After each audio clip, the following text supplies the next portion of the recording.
All right, another podcast from the Michigan Institute of Athletics in Brighton, Michigan. I've been stoked for this one. Really excited to bring John Krzeminski back into the studio to film a part two. We were, blowing through the story, talking about the young gunslinger, where you grew up, but we really didn't get into the best parts of your story. You know, the entrepreneurial days, the days where you were, breaking free, and a lot of unknown ups and downs, peaks and valleys are going to be in this part. So, right before we get into it, let's shout out VetLife.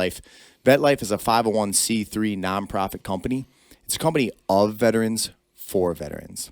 Every veteran faces difficulties when they transition from active duty back to civilian life, and VetLife is there to ease that transition.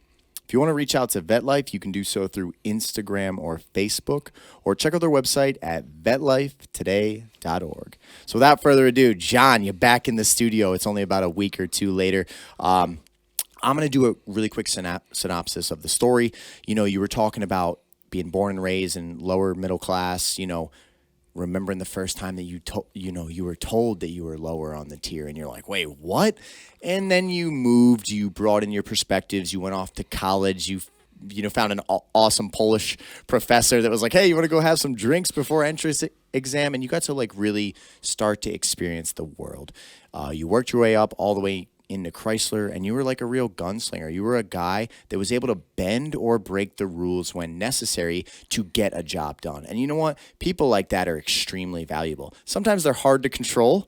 Sometimes they're the people that drive management crazy, or they drive other people crazy, but they are necessary to really solving complex problems. So you painted all the way up to that moment in your life, and we're about to transition where you decided to start walking your own path, which I have so many questions already. What I want you to do is don't skip past anything that you think was vital from that Chrysler period, because we want to really encapsulate who you were, what you believed to be true, and how you had the courage to follow your heart. And then at that point, let's unveil the story up to today. Sounds great. And thanks for having me back. I watched our episode 1 a couple times, and I had some feedback from my friends that I looked a little stiff. So this is why I decided to go casual today, just kind of relax and tell the story. So hopefully I'm not so stiff this time. Man, you look laid back. I thought you're cool and calm the last time, but you know what? People are always going to give you some feedback. So yeah, hey, look, we're matching. We're both relaxing here, and let's rock and roll. So I was actually, after watching the first episode, I was kind of thinking about, okay, how do I frame, how did I get from there to here? And, I don't know if you ever, of C.T. Fletcher. Yeah, absolutely. The bodybuilder. Yeah. He's got a really great documentary. I think it's about maybe 4 or 5 years old now. But in that documentary, he says, I'm an overnight success story that took 35 years to build. And that's kind of how I want to frame this is, a lot of people know me as an entrepreneur now, but really don't know how I built it and how I got there. So I'm going to kind of go back even from Chrysler and just kind of go through my entrepreneurial journey. And then I think that'll explain, and we can fill in the gaps. So there's many businesses that were in between that I failed at. And, and some of them were simple little things like I knew weren't going to be long-term. There was just try to make a quick buck and move on. And others I was trying to make long-term and, didn't go where I wanted it to go. So this is huge. You were actually already venturing out in your own ways, trying to do little side hustles, trying to do little projects. Yeah, I didn't know that. So this is huge that you're filling that in. What was the first one you ever tried? And where was that spirit coming from? You always just had that in you? Yeah. And so this is why I wanted to tell this is my first business was actually in college. I was selling T-shirts. I lost a scholarship, and I shouldn't say lost. The scholarship was for 3.5 years or something like that. And it was kind of one of those things where you knew it was looming, but you didn't really know, okay, I'll figure it out when I get there type thing. So I had a partial scholarship until basically my senior year in college. And I'm like, okay, I need to figure out a way to supplement this. So I actually just started making T-shirts. And And what I did was I tried to make T-shirts relative to the campus life that I was living in at the time, so that my audience was the student body, and I was trying to sell T-shirts to fellow students, basically. And like when I say making T-shirts, this isn't again where I'll talk about this later of even starting my own business. Nowadays, it's so easy. You go to LegalZoom or whatever, and you just start an LLC, and you fire it up. Or you want a T-shirt made, you go on to the internet and you buy one. This was before that. So I literally like had a T-shirt press in my dorm room, and like would literally like print out the logos and the designs. I'd make them all up in like a graphic arts program, then print them out, and then like literally hand make every single T-shirt. And like some of them, I feel bad about it now, but it's kind of funny. Is one of the things that when Kettering was telling people about which is true, is that your co-op job really subsidizes most of your tuition. But back in the 80s, that was extremely true in the sense of, I mean, the co-op wages were quite high, the cost of the school is quite low, and then over the years, your education costs have gone up. So it helped. Like I didn't graduate with that much debt, but I still graduated with a significant amount of debt compared, to others. So I like made this shirt that said like, "Don't worry about tuition, co-op wages will cover it." Like things like that. It was like little, and like I remember wearing a shirt into like the finance office at Kettering. Oh my gosh. And one of the finance ladies thought it was freaking hilarious and was like, "Can I buy one?" So like I actually like I ended up selling, maybe at that time like maybe 100, 200 T-shirts. But it was like that was like the first thing where I'm like, okay, I'm gonna try something to make some additional money. So then if I fast forward, obviously that was just kind of a temporary thing. I knew I wasn't gonna make T-shirts forever. Although you'll see me in here with like my company T-shirts, I still like doing it kind of as a hobby. And then right after I graduated college, I read Rich Dad Poor Dad. And that was a really big influence on me as far as like thinking about the way the world works, the way money works, owning. One of the biggest things that he talks about, and I'm still working on, I'm not there yet, but is building a company, not a job.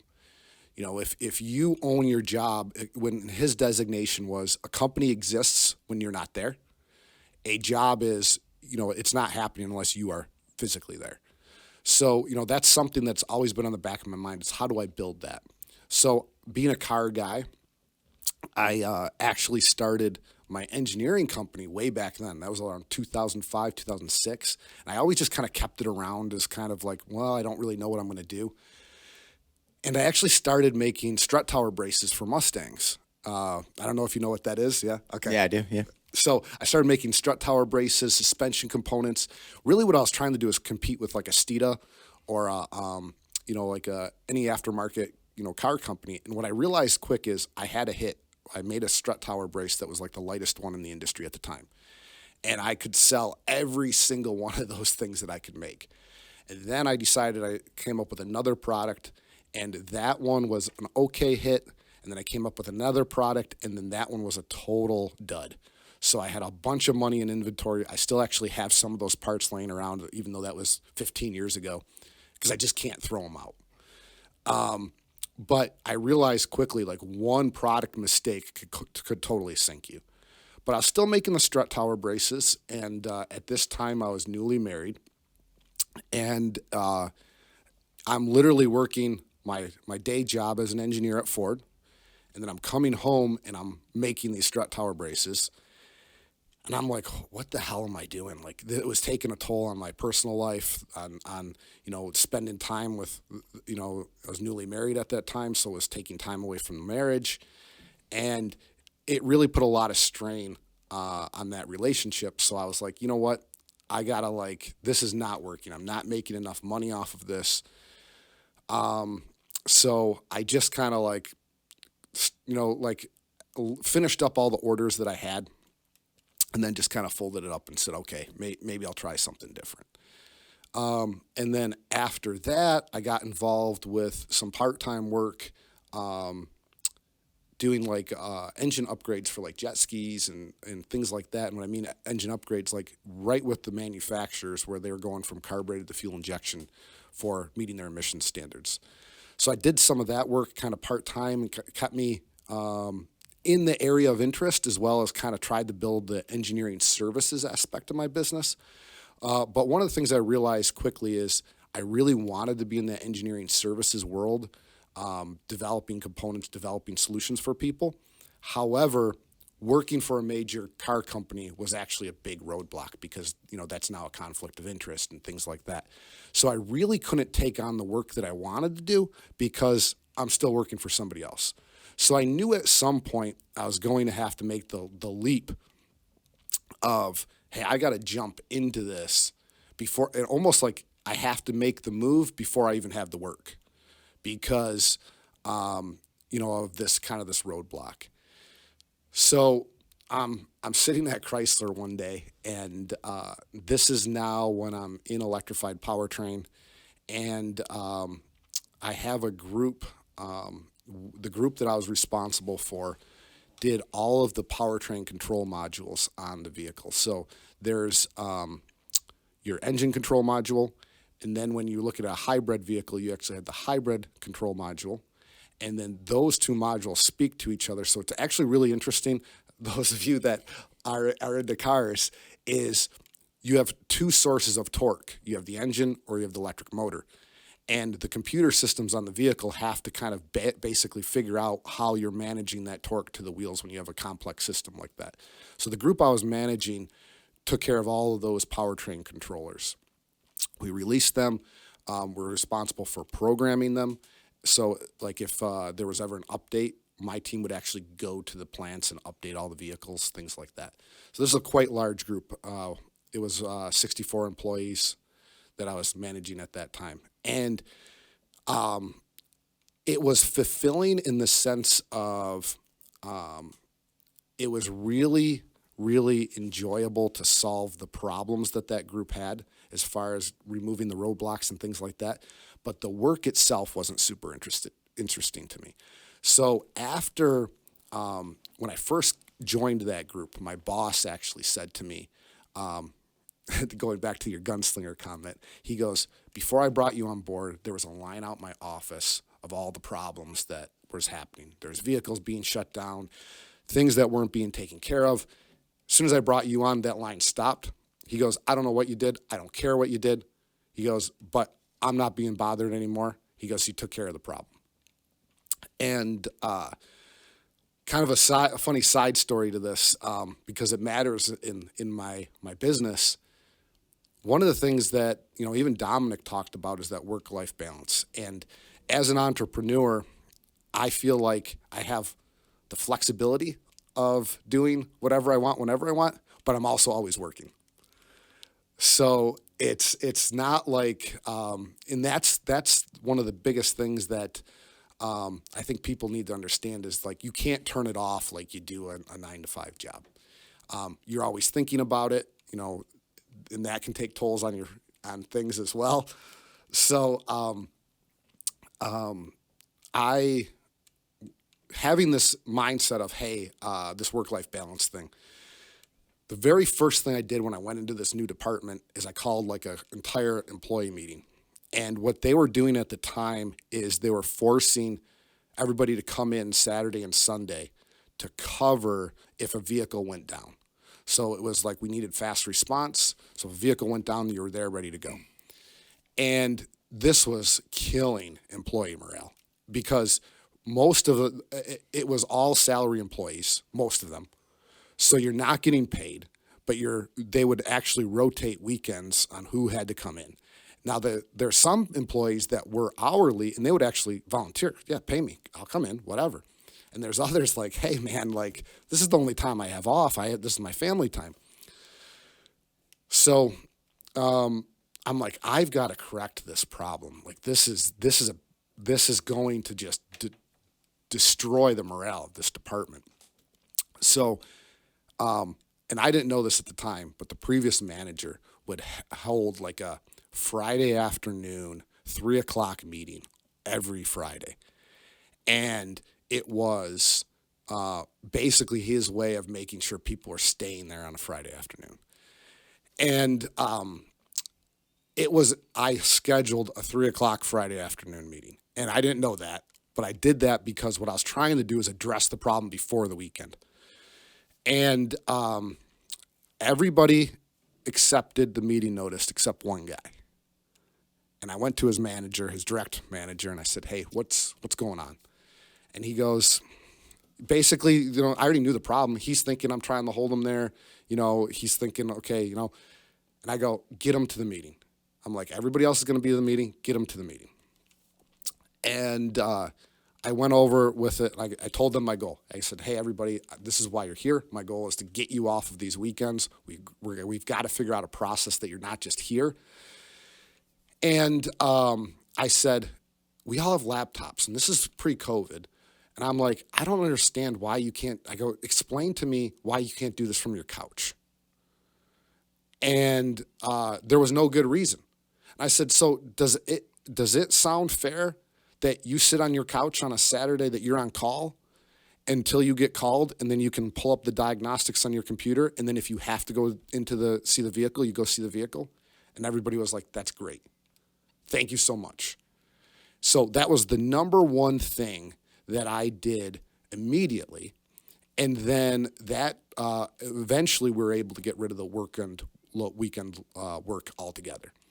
Now, the reason why I bring up this story is that one guy. So when I went into my own business, it's funny the amount of people, and I'm sure you've had this, that say, "Oh, I'm going to help you," or the people that you think will help you. This guy was not that guy that I ever thought would ever help me, right? This guy was my biggest champion. After he had a respect for me. I have still respect for that guy today. He's an awesome guy. He called me up a month after I went into my own business and was just like, "I want to try to help you get some work." He goes, "I really respected what you did. I respected how you carried yourself. And let me see if I can help you now." And it's crazy because that's the last guy I ever thought I'd get help from. And that was actually the guy that helped me the most. Still, the context that he's helped me with are still helping me today. Wow. And to be honest, I'm not really that shocked because his defiance to that, he was one of 60 people. Most people go with the flow, John. Most people don't really push back on things. They're not gunslingers. They're not like you and I. They just go with the flow. All right, I got to be at this meeting. That guy was like, "I need good reason to be there. It's a Friday. This other guy used to do this to us all the time." Man, and like you said, morale is like a sinking ship. If you're expecting these high level results and your morale is on the floor, like you need to change that. So that guy, you proved to him that you weren't just trying to be a tyrant. Like those type of tactics work. Like you can put a Friday meeting to make sure all your people are there, but you can also kill the spirit of your employees and go ahead and do that. And people will do just enough to get by and never more. You showed them that, like, listen, I'm trying to relieve you of the unnecessary, but you need to understand the necessary. And if we can find a mutual ground, we will both benefit. And how could he not respect you after something like that? And all of a sudden, it's like, you know what? That is what a leader is supposed to be. I'll follow that guy. And now you've earned his respect out of a man who doesn't just blindly follow. So when you earn someone's respect that chooses to, like, give that respect, they're all often always willing to go a little bit further for you because they're not just the even keel, whatever. Yeah, well, it's a meeting. He saw the value that you brought to the table. That doesn't shock me. There's multiple points of your story that I want to break down real quick before we go on. One of the things that you initially said is because my tuition was running out, that's why I started my shirt business. In a weird way, I feel that some form of desperation or some form of the walls closing in or pressures is one of the best motivators to get people to step outside of their comfort zone and, start a new business or look to make money. But one of the things I'm hearing in your story that's kind of fascinating is you are not afraid to have to learn a brand new skill or to be a beginner in something. And that's what most people will not do. Like if they believe that they could start a business and it was going to yield money and everything, it sounds great, everything's good. The first step is the one they don't take. They don't want to go, like right now I'm trying to learn Adobe Premiere Pro video editing like they do in the movies. And I tell you what, like I consider myself a very highly intelligent man. I learn things super quickly. I have watched so many hours of tutorials on adjusting all these graphs and like things that are so far beyond the basic editing tools. And it has been frustrating, but I'm like getting better and I'm getting better and better.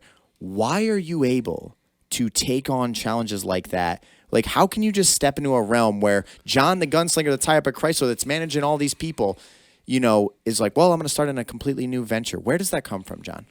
So it's funny you asked this because it's in a way a blessing and a curse. And what I mean by that is I have always seeked knowledge. Like, I love learning about new things. I like going back to the last podcast. I like being interesting, and people that know things are interesting people.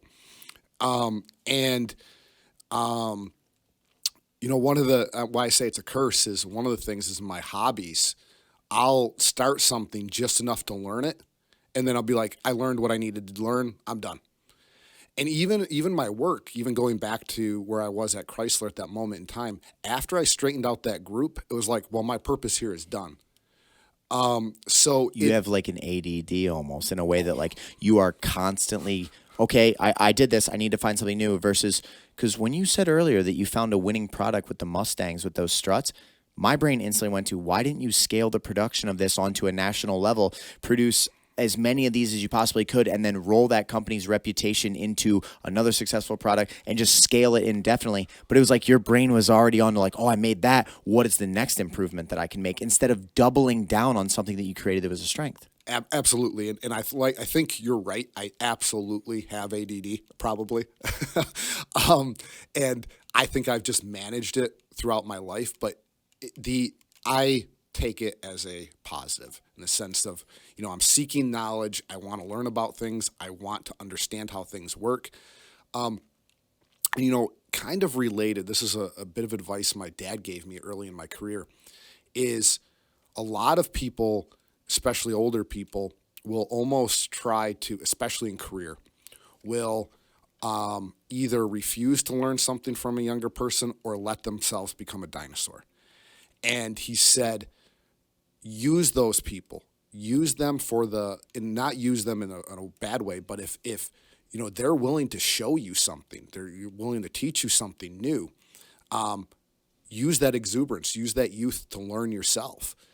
And I'll give you a great example. When I was very early on in my career at Chrysler, we were coming up with a spreadsheet to calculate, some sort of fatigue thing. And I knew what I wanted to do, but I didn't know how to do the programming language in Excel. And I went to this younger guy, and I'm like, hey, do you know how to do this? And what a lot of people make the mistake on is taking credit for the work. I never have an intention of taking the credit for the work. I just need to know how to get it done. So now when I went to my boss, he goes, well, how did you get this done? I go, oh, Kyle did it. Well, Kyle got the credit, but now I got the credit for knowing who to go to. So it's sorry for that ADD thought. No, Henry Ford actually made the exact same statement. One time he was being grilled by reporters about like he didn't have all these skills and this and that, and the myth or story or whether it's accurate or not goes that he basically would just pick up a phone in his office, a question that he couldn't answer. Yeah, Matt, come over here real quick. And he's like, I can connect you with all the people that have the answers that make this product run. The reason we're successful is because of the people that I keep around me. You don't need to do it all. And honestly, you're almost faking it at that point. Imagine if I didn't produce this podcast, I wasn't the one that edited it at home, but I was telling everyone, yeah, I produced this start to finish, until I actually had to show that skill set that I don't actually possess. It's more of an insecurity to not be able to admit that, like, yeah, I just asked this young gentleman to show me the Excel, and I'm learning it, so I'm going to be more proficient with it as well, 100%. You have a lot of internal confidence in your ability to just be you without having to be more than what you are, and I think that's helped your career and your path in many ways. But just going back to the ADD thing and bouncing around, it's really for me. Neil deGrasse Tyson talks about this, is where most people think that learning stops when you graduate. Learning should never stop. And my hobbies, my work, I think I actually get bored with whatever I'm doing when the learning stops. So I actually tend to challenge myself with my hobbies or my work to kind of like fulfill that need, that thirst for knowledge. And you probably feel like you're progressing down the journey to where you're trying to get. When you're constantly developing yourself and you're acquiring these new skills or these new thinking patterns, like you said, it's like, oh, I'm moving somewhere. I'm greater than what I was before because now I have this and that. So that's probably helping, give you that fuel in the tank to keep moving. Yeah, and I think I have this philosophy, and I've shared it with everybody that I've ever worked with. And this is actually, we're going to go into the handle real quick, the self-sanitizing door handle. This is actually one of the reasons that handle exists is it was the middle of the pandemic, and I didn't know what to do. And what I mean by what I didn't know what to do is, so this is I'm gonna go off on a tangent, guys. So I have my engineering company, which is Strange Development. I have my engine development company, which is Alpha-Otto Technologies, and then there is the handle company, which is Pure Surface Technologies. So all of those companies came out of Strange Development. All came out of things that I was either working on or ideas that branched into its own company. So Strange Development, if anybody's out there, the strut tower braces that I made back in the day were actually under the Strange Development banner. So that company has morphed several times. I love the name. Some people don't like it, but I look at it as the reason why I named it Strange Development was strange is also a synonym for new. And I was like, okay, new, innovative ideas. And if you even hate the name, you're going to remember it. 100%. I love that. I love the fact that it also points to the fact that to solve problems, if the general thinking is not solving the problems, you almost need a strange or bizarre method of thinking or evaluating a problem to come up with a better solution. Like Einstein's famous quote of the thinking of the past that's created the problems will not be the thinking required to solve those problems. You need strange thinking. I think it's genius. My fight team is Scorpion Fighting System. I've known a lot of people that hate that name because they're like, wow, that's so, you don't forget it. You know it. It stands out. So all we have to do is make our brand and our winning speak for the name, and then it's unforgettable. It doesn't just blend in. So, actually, this is going to explain a lot on the most recent path. So, what I did was, so I'm back at Chrysler, kind of now unfulfilled. I'm going, how the heck do I get to where I want to be with my own business? And what timeline is this, by the way? Like, what year are we talking when you're about to step away from Chrysler? So this is 2018 timeframe. So I'm trying to figure out how do I do this because of the problem being I almost can't get work until I leave. So it was like, how the heck do I do this? And I've been kicking around, and this is what Alpha-Otto actually turned into.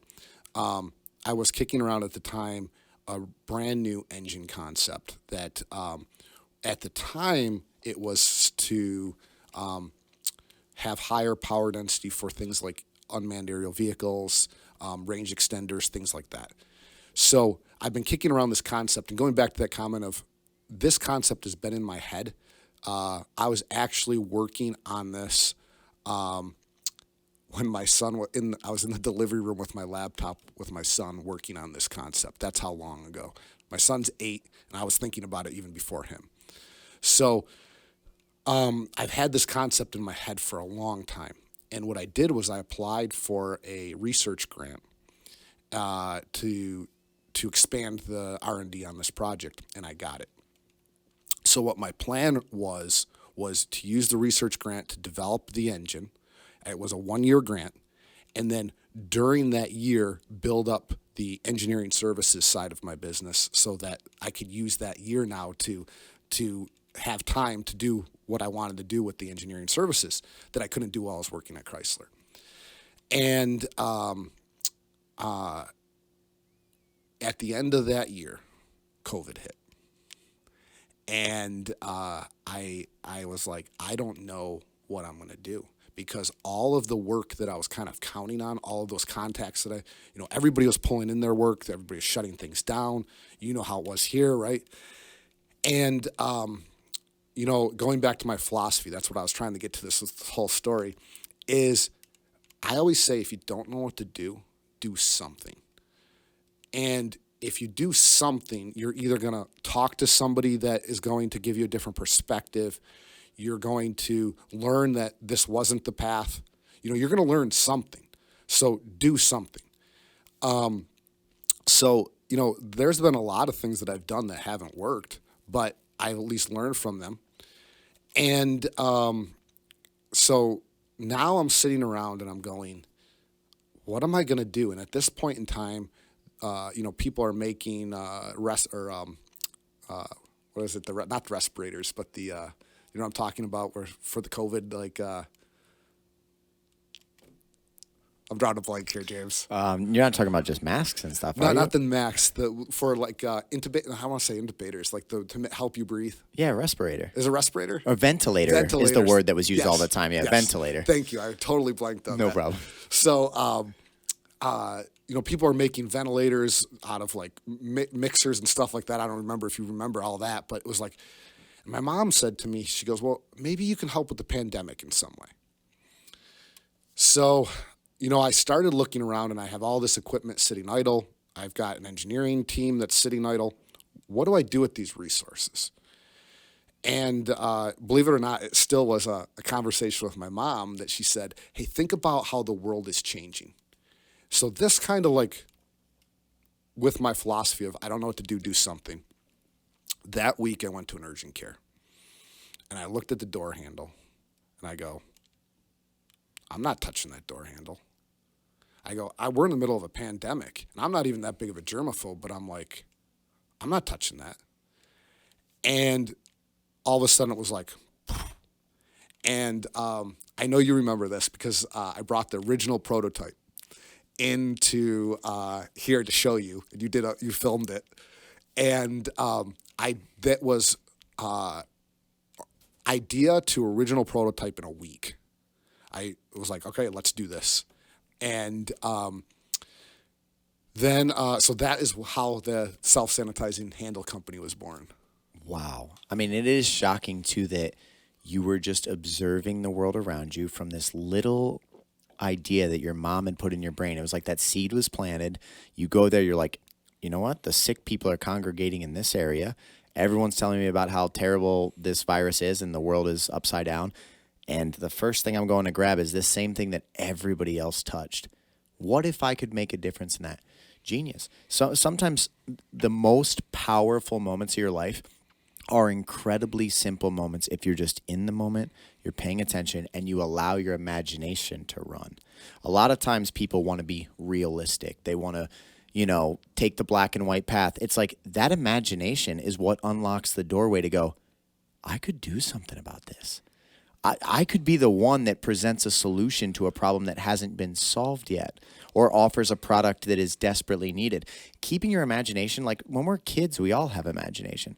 But a lot of adults let it go because it's like fairy tale. They let it go because it's unrealistic. And it's like, thank God you didn't let your imagination go. So continue with this. So, and then let me go like even back to kind of give you my overall philosophy and frame of mind in this too. So, I grew up as kind of a car guy, loved working on cars, souping up things, making things go faster than lawnmowers, right?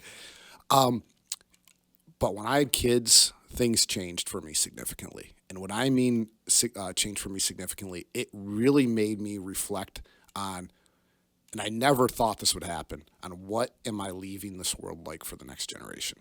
I never thought that when I was younger. I didn't care, how much oil you dumped out back and it burned and whatever. And I'm looking back at all those things we did. I was like, oh my God, I can't believe we did that. So at that time I was kind of like, you know what? I think I have a mission statement, and that is whatever I'm going to do, I've got to have a positive impact on the world that we live in. And when you go to my engine company, the purpose of that engine company, we can get into the details of this because I think it's really, I actually get really geeked out on the engine technology.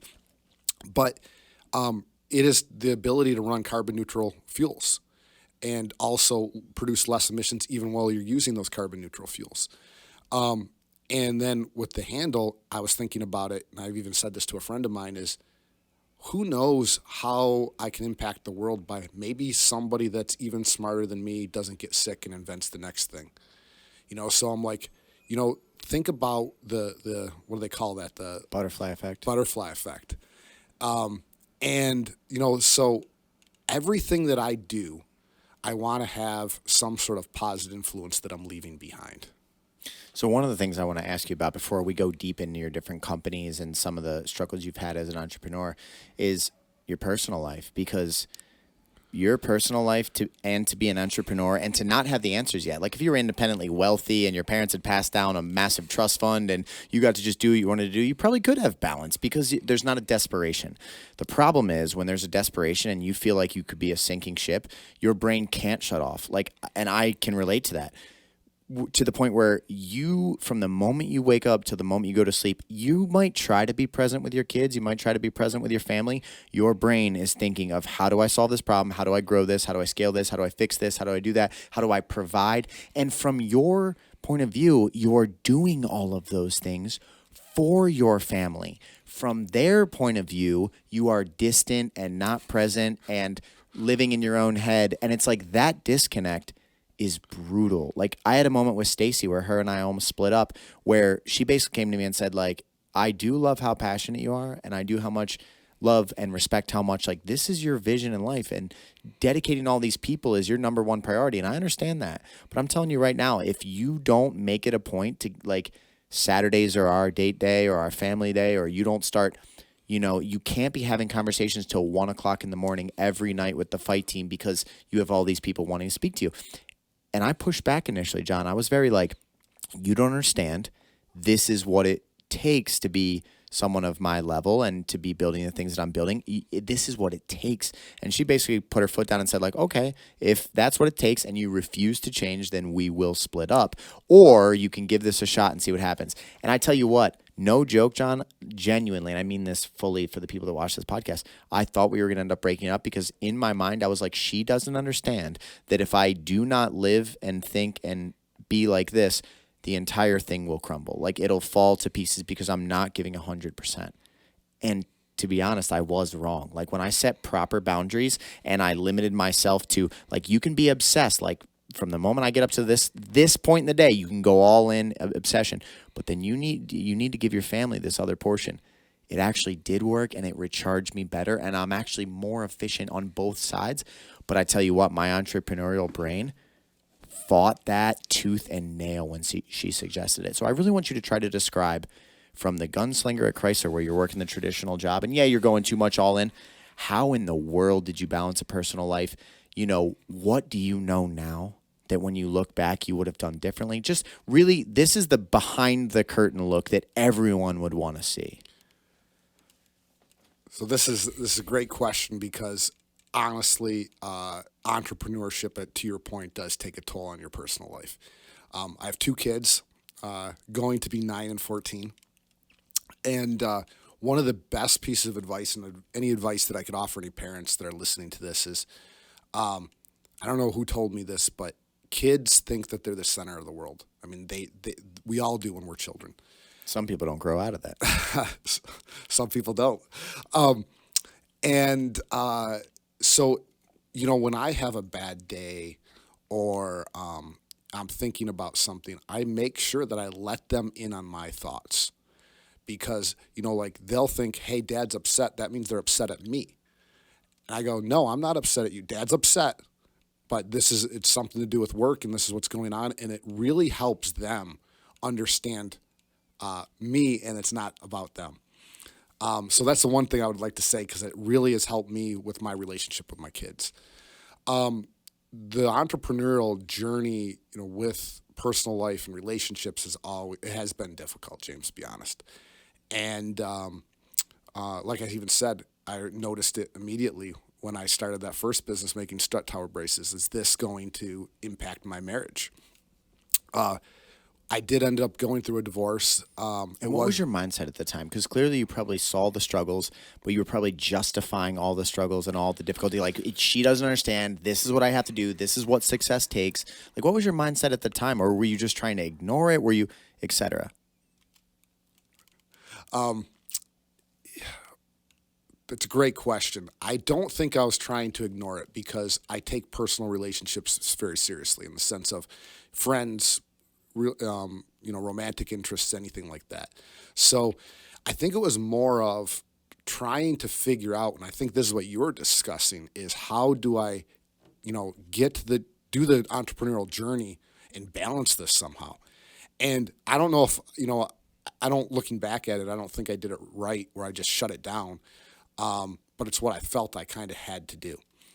Um, you know, uh, so one of the other things I would say is, and I give a lot of people credit that are in relationships with entrepreneurs because we are difficult to be in relationships with. One of the things I would say that has put a toll on any relationship, even with friends, is when you're the boss, you're more directing every day.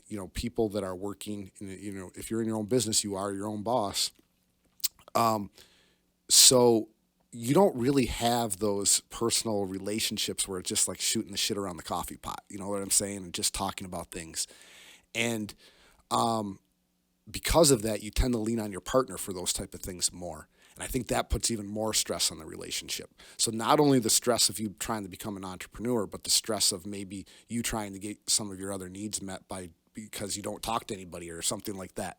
So it is, I think, very hard, on your interpersonal relationships. Going back to my story, I ended up getting divorced. And at that time, and I'm grateful for my ex-wife. We have a great co-parenting relationship.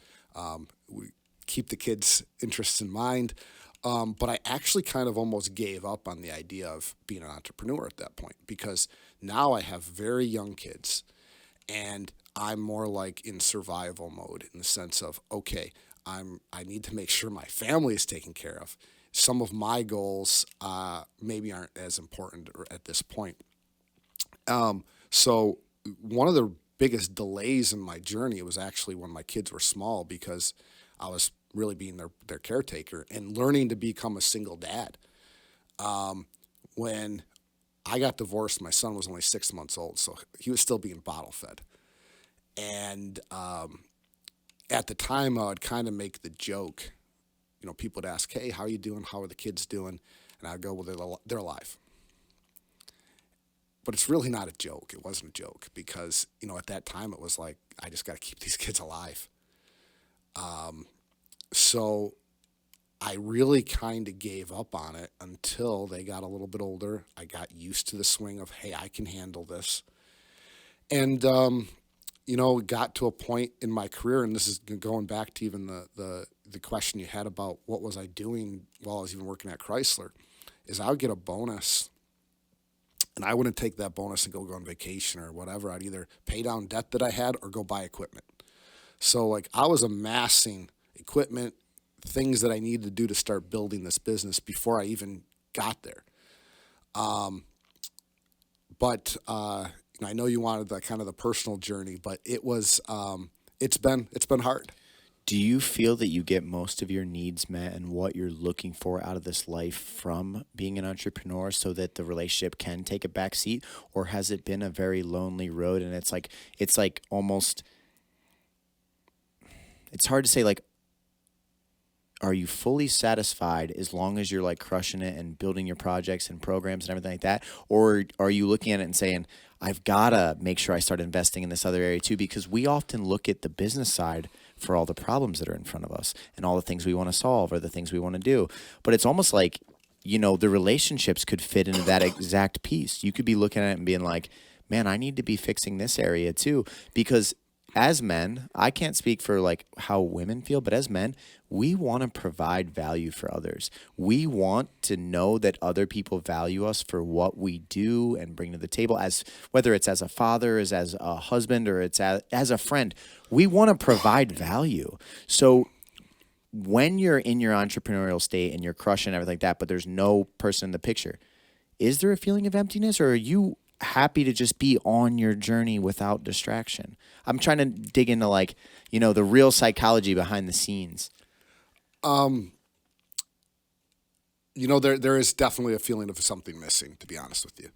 And one of the things that the best way maybe I can put it is I was listening to a Joe Rogan clip the other day, and I don't remember who he was talking to, but he was talking about how if you climb a mountain, it feels like a pretty cool accomplishment. But if you climb a mountain with somebody else, it just feels better.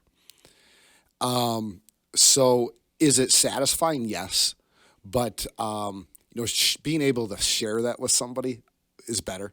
And I will say this is, the people that I've dated, my ex-wife, there were still great times in there. There was a lot of support. I mean, I would say that, in a way, even though I'm, that part of my life is still in the works, there was still a lot of supportive people in there, a lot of supportive people, and a lot of happy times. Did you see the Alex Hormozy quote right before I want to jump back into your companies and the progress of that, but did you see the Alex Hormozy where he was talking about his wife, Layla, and he was saying that his companies were like sinking. He was struggling. He had just put a ton of money in a deal that didn't work out, and he was living at her parents' house, and he basically said like, hey, like, I'm a sinking ship. Like, I think you should probably just go now because, like, I'm failing, and I wouldn't fault you for that. Like, I tried my best, but it's just not working out. And the fact of that woman saying that, like, she would live under a bridge with him, that type of support is so unbelievably rare, but that is like what we're all searching for. We are searching for this like rock star. Sometimes just having someone that has that belief in you is all you need from them. And now we might have to learn how to give them what they need more to provide the things that they need so that they're happy and fulfilled as well while we're chasing a dream. Because what I think we lose sight of a little bit from time to time, John, like people like you and I, is we are passionately pursuing something. Well, that is what pulls us into the future. That's the motivation. That's the good feelings. That's the dopamine. That's like, yeah, like we can take this life on. That doesn't mean your partner is feeling those feelings.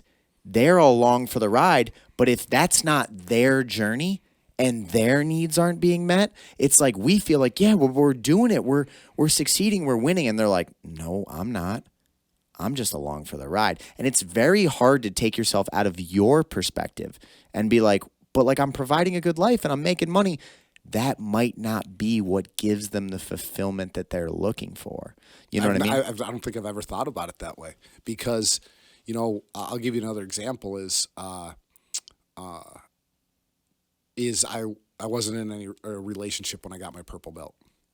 So like everybody in the gym congratulated me. And I went home and it was an empty house. And it was like, I really want to tell somebody about this. But really, even if there was somebody to tell, it's not their accomplishment. They can be proud of you. They can support you. But, and maybe that's why going for a walk with somebody or going for a hike with somebody is even more enjoyable because it's a shared experience. That's what I was speaking to. Think about the fact that like when we are being pulled into the future and we're feeling these wins and we solve these difficult problems or we get through a barrier that we didn't think we could climb or get through, we're feeling the fuel that motivates you to get up the next day and continue chasing your dream. That does not mean that the person by your side is feeling that they're breaking through barriers and stuff. They might be thinking like, man, I have less time than what I desire with this person. I'm not getting this need met. I wish there was more of this and that. And it's like that disconnect because we're so focused on the mission is something that as I've gotten older, I've had to really put on the forefront of like, what does Stacy want out of this life? What is going to give her because I feel unstoppable when I have that feeling. When I have a mission, when I have a goal, like like men are better with missions. And when I have one, I'm like, listen, let's go.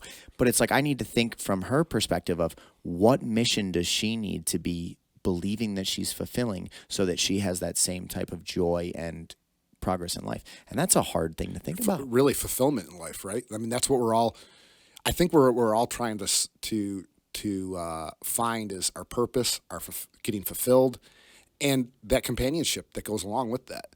That is the pursuit of happiness. Yeah. Is what we're speaking of. It's the pursuit. It's not actually the attainment. If you could get everything you wanted tomorrow and instantly all your problems are solved, you have $100 million in the bank, and now you have another 50 years to live, it would matter like what people you have in your life, the interactions that you have. It's the pursuit that really brings us the joy. And like men are, we have like a hunter DNA in us. We want to be like on the mission, So let's talk about your first couple breakthroughs. So you start really going in at strange developments going. You got the grant, which was a big breakthrough, but pandemic hits. When do you really start going, oh my God, this might work? Like things start to click and line up for you. Actually, do you mind if I completely take this in a different direction? Please, 100%. It's your interview. Because I think actually going back to the interpersonal relationships is important. Because so any divorce, no matter how good it is tough, right?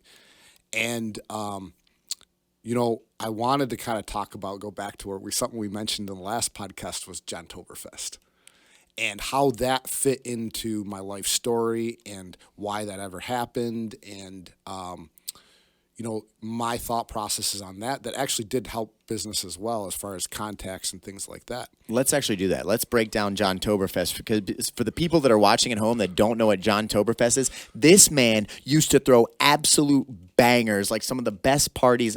You drive down through the woods in the middle of nowhere, you show up, there's hundreds of people. There's DJs, there's lights, there's big screen MMA fights going on. Who knows what's going to be at this? Every year there was like a theme to it, and incredible time. So absolutely, anything that gave you insight or gave you power to move in the direction, let's go over it. So, one of the things that I really, going back to relationships in general, is I really don't like the term when somebody says that they're a self-made person, because there's somebody that has helped you along the way, has either inspired you, gave you your first break.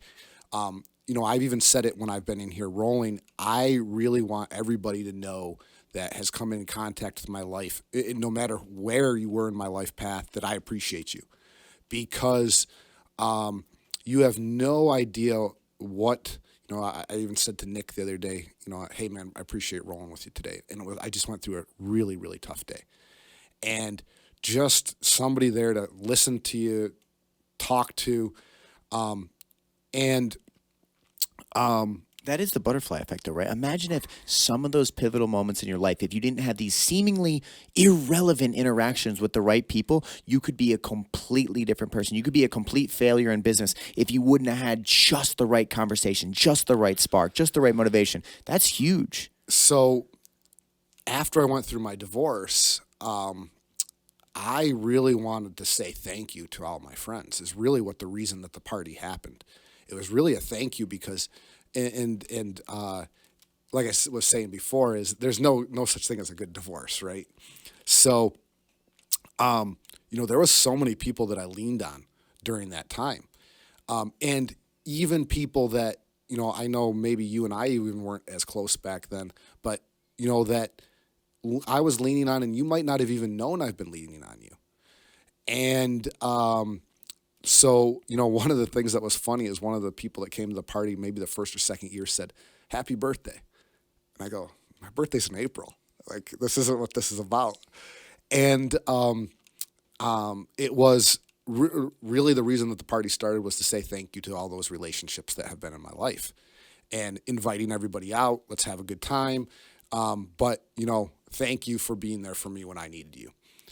And then as the party grew, I said to myself, how can I turn something that I was doing as, hey, we're going to have some good times, and the thank you to everybody, but also maybe making other people aware of struggles that men go through in general. So then I actually turned it into a charity. I don't know if you remember that, but I turned it into a charity event. So we raised, I think between the years that it was a charity event, I think about $8,000. And that went all to Movember for men's health. And, a lot of people say it, and I've never been that bad, but, you never know how down you might feel, and just someone reaching out to you saying, "Hey, how are you doing?" And, that's why I wanted to kind of talk about that a little bit, is because I just want to say thank you to everybody that has ever been in my life, because I have learned something from you. And that is why I'm sitting here today with you. And it's because of all those influences. And and I don't even look at it as learning something from you for business, just life. And going back to you, I kind of mentioned this in the post when I posted the first episode on Facebook. Is um, you know even though I was in a space where I wasn't quite sure if this was ever going to happen for me, I would come in here every day. Every Monday and Tuesday I don't have my kids, so every Monday and Tuesday I'm on the mats. And you are leading an example of an entrepreneurial life. You're doing what you want to do. You're doing your passion. So, I looked at it as maybe I shouldn't give up on this yet. Maybe I should figure out a way. And that was that day when I was sitting at work going, all right, this is not for me. And that's when I applied. Like I said, I applied for that grant. I remember this timeline so clearly, John. I remember being at our old building and you sitting down when you were going through that divorce. We had that one conversation after class. Do you remember that? We sat and talked for like 30 minutes, you and I, when you were going through the divorce. And you're like, man, I'm just really struggling right now. And I was talking about like that. You got to follow your heart, man. You got to follow your passion. Like, look at me. I'm just an average guy that just refuses to let life win the battles. And I'm going to fight back. And like, I remember that. And I remember when you got that grant, that was like that big breakthrough. It was I remember huge. you being like, oh my God, this was my lifeline. Like if I was sinking in the ocean, this was someone throwing me a rope and saying like, hey, maybe this works out. Maybe you can make this happen. Yeah. Basically retooled Strange Development, both from a actual tooling standpoint and as well as the purpose of the company. Today, I have a great customer base, and this is actually an example of a component that we made recently. So, to give you an example, that's actually an engine component, and the tolerances on this part for these bores that you can see here. Take a human hair and divide it by 4. That's how tight a tolerance that we have to machine these components. Wow. What type of cutting or process is involved in getting something that is a quarter of a hair of tolerance? Is that like electromagnetic cutting? Is that No, this is still all, I'm going to call it traditional milling, but with very, very tight tolerance tooling. just insane precision? Same precision, yeah. So, right now, one of the coolest things I actually love about Strange Development that, I don't know, maybe going back to satisfies my ADD brain, is there's always something new. I've made everything from hydrogen fuel rail assemblies to test components for electrified powertrain, like transmissions. Even did some work for a medical company. So every day there's always kind of something a little bit different from the Strange Development side of the world. Do you think the secret to your success or being able to produce something like that is like you just have to understand the need or what the part has to do to the fullest extent, and then you can go to work on what that actually looks like in reality? Or what's the secret to bringing something like that to life? So some of these things are customer components where they bring me the print and say, can you make this? So we literally are just prototype manufacturing. Other components are, hey, we need something to do this. Can you develop something for us? And to be honest with you, I really feel that that's where my niche is, because what a lot of people don't know how to do is, I had a lucky background where I grew up in a machine shop, then I went to school for engineering, and then now I'm kind of in this weird world in between. Is most machine shops are going to be build to print. Bring me the print for this part, I'll make it, have a nice day. That's almost, the human component is not nearly as important. You don't need the imagination. You need the understanding of the tools and how to apply them and use the resources at your disposal to create something. Versus you have the imagination. You're the gunslinger guy that is able to say, what is the problem? What things can't we do? I'm going to get to work.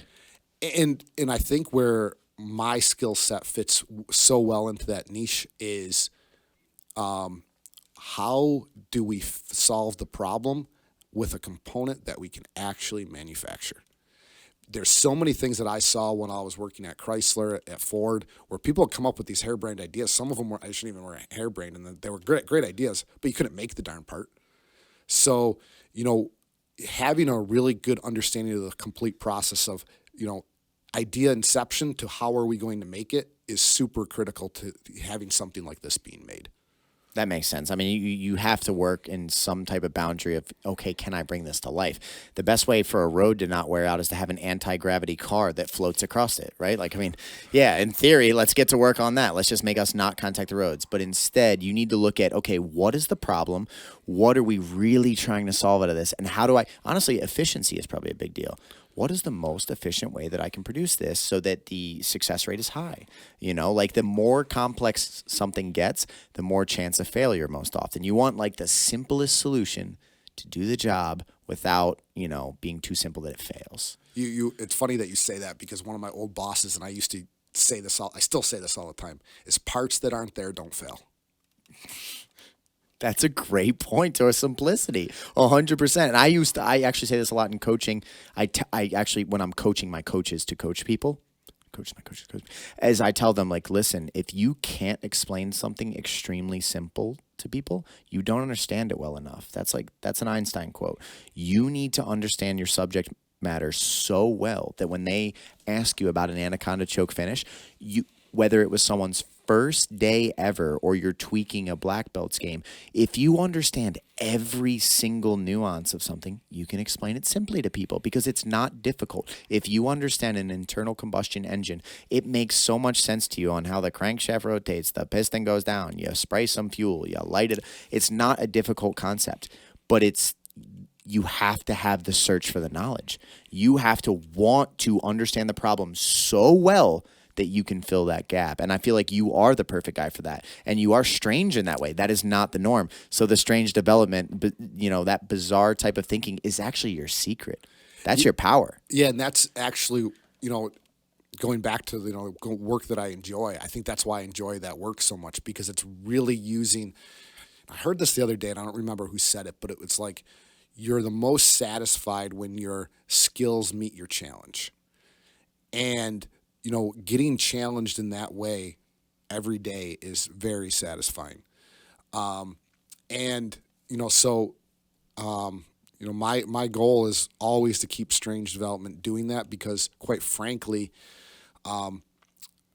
it's again going back to the conversation we had the other day of talking to new people, learning new things, seeing new, some of the components that my customers bring me. I never, it keeps me up to date on what's being worked on in the industry.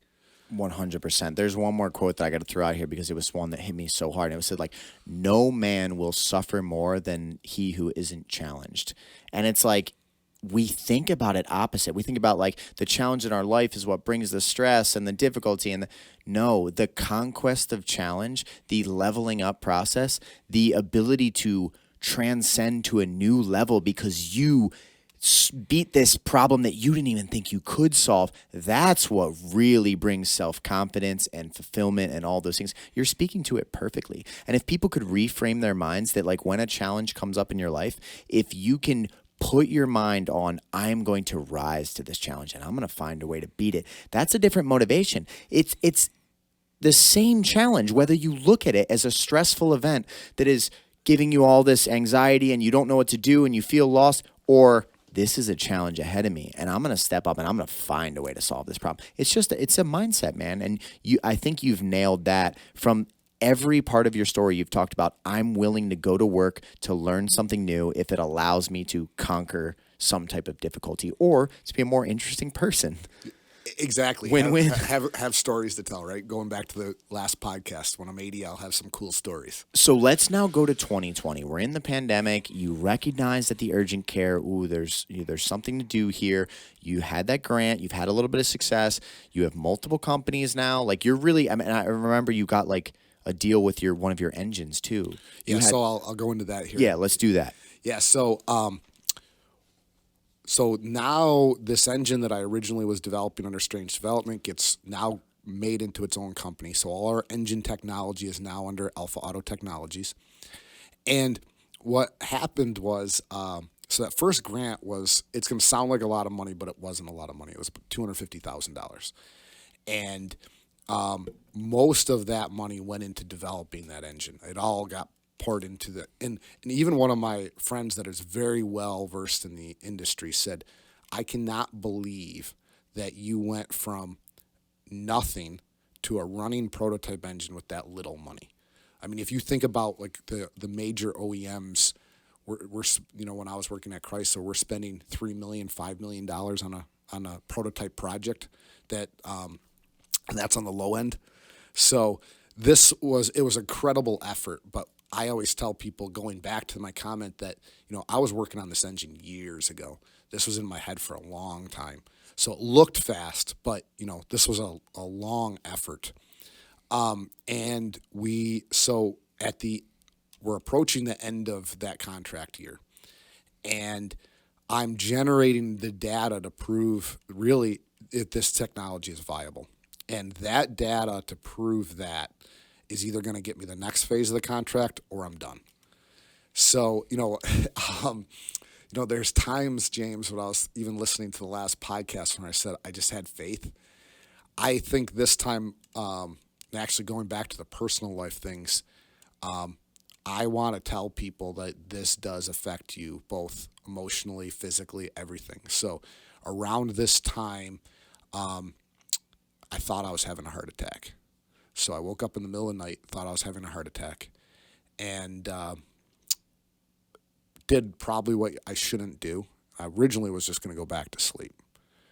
And I didn't have my kids that night, thank goodness. And I said to myself, I stood up in my bedroom and I said, I can't let my kids grow up without a father. That's not fair to them. So I drove myself to the hospital. And if anybody ever goes to the hospital and complains of chest pains, you get in pretty quick. After they got your insurance, of course. And I mean, I was hooked up to everything. And I came into the hospital with a blood pressure of 200 over 100. So you were having an extreme anxiety attack. You were completely overwhelmed. Is that what they told you? Yeah, they think it was a panic attack. I mean, I am now on blood pressure medication. But genetics with high blood pressure plus all the stress. Yeah, that was definitely stress related, definitely anxiety related. So, because, that contract was coming to an end, we're still in COVID. Technically we still have COVID, right? I mean, it hasn't gone away, but, we were still in, I should say, lockdown, so it was so scary to me of what am I going to do? Is this like summer 2020 or what are we looking at timeline wise? Yeah, this would have been probably fall of 2020. Got it. Yeah. So, I think going back to even, talking about my friends and relationships is, again, I appreciate the people that are around me, the people that I could pick up a phone and call, because, without that, I think it would have been even harder to get through. But, a lot of supportive people, and I just said, okay, and I kind of came up with almost the same thought process that when we went through the 2008 downturn in the auto industry. If the pandemic wipes out businesses, I'm not the only one. This is not my fault. This is not in my control. I think that's one of the biggest things that... What you just said, sorry to interrupt you, John, acceptance is one of the best things you can ever find when things are spiraling downward, if it truly is out of your control. If you're fucking everything up and you're throwing everything to pieces and you're making bad decisions, then you really have to look at those actions. Otherwise, you're going to continue to do so. But sometimes the hardest thing to do is you're trying to hold a million ropes together and say, like, I have to control all this. And you have to go, I can't control any of these things. I can only do what I can do. And that is one of the most pivotal moments in countless people's stories I talk to. When I podcast with people, everyone talks about moments of acceptance that was like the most freeing thing for them and allowed them to get back on track. And quite frankly, when you go back to the acceptance of it, it was me realizing, my mom said to me, she goes, of all the possibilities you thought were challenges going into business, did you ever have global pandemic on the list? And I'm like, no. And so, I actually, believe it or not, going back to support, I think about that all the time. Like you think, oh, I'm worried about where the future is going. I'm worried about this. Whatever you think, that's not gonna be it at all. So, And honestly, whatever you're trying to plan for, like you're hopelessly planning. You have no idea or control about the stuff that's going to come down the pipeline. So you're only living in a fearful future instead of living in the present, doing what you can do right now. Because otherwise, like you said, you're planning for this. Guess what? You get in a terrible car accident the next day, and then you got to deal with that. You have no idea. So you can't focus on that. You got to just say, what can I do right now? so, I eventually was able to get back to my philosophy of I don't know what to do something. And I this is going to sound crazy, but so I'm nearing the end of this contract, and I have to collect data to prove that this works. Okay. And for those of you that understand engines, you have an engine controller. Going back to what my old group used to do. So I have a in my dyno cell in my shop, I have a computer that runs the dyno, and that computer burned out, and knew they're about $5,000, and I found a guy in California selling a used one for $2,500. And even the $2,500 at that time was a stretch. I was like, I don't, should I even spend the money on this? I literally saw it on eBay, and I figured out who he was, and then called his shop. And I was just like, hey, I see you have this for sale on eBay. I think he had to sell for sale for maybe $3,000. I said, hey, if we do this off of eBay, sorry eBay if you're listening, will you sell it to me cheaper? He's like, yeah, Venmo me the money, $2,500, it's yours. So I did that, got the controller, reprogrammed it, and ran the engine, and proved that it lowered emissions and did everything that we said it was going to do for that phase of the program, okay? And, I'm looking back at it now, just even telling you and going, why wouldn't I have spent the $2,500, right? But it was because there's the uncertainty. So I get the data, and I write basically the status report for where we are, and then the proposal on what we're going to do to continue developing this. And this is going into the point of we got a very large contract to continue developing that engine after that. So that happened at the beginning of, I think, 2021. Yeah, because we'll be on the end of 2023 will be the end of that 2-year contract. So you skipped a huge piece that I'm not letting you skip. What were the emotions like when you, first of all, you overcame the fear and you pulled the trigger on getting another one? When you saw that data was coming through, that you were successful, when you wrote that letter and they told you that you were accepted and you were getting a new massive contract, John, you didn't even mention the emotions of any of these moments. You're the entrepreneur that has strived endlessly. You got to tell me the human side. What did that feel like as a man who had just gone through an anxiety attack? Your life could have been in shambles right there. You were on the final. That's the movie scene, John. That's the movie scene where the inventor sitting in his garage goes, it's completely dark. I lost my ability to check the progress.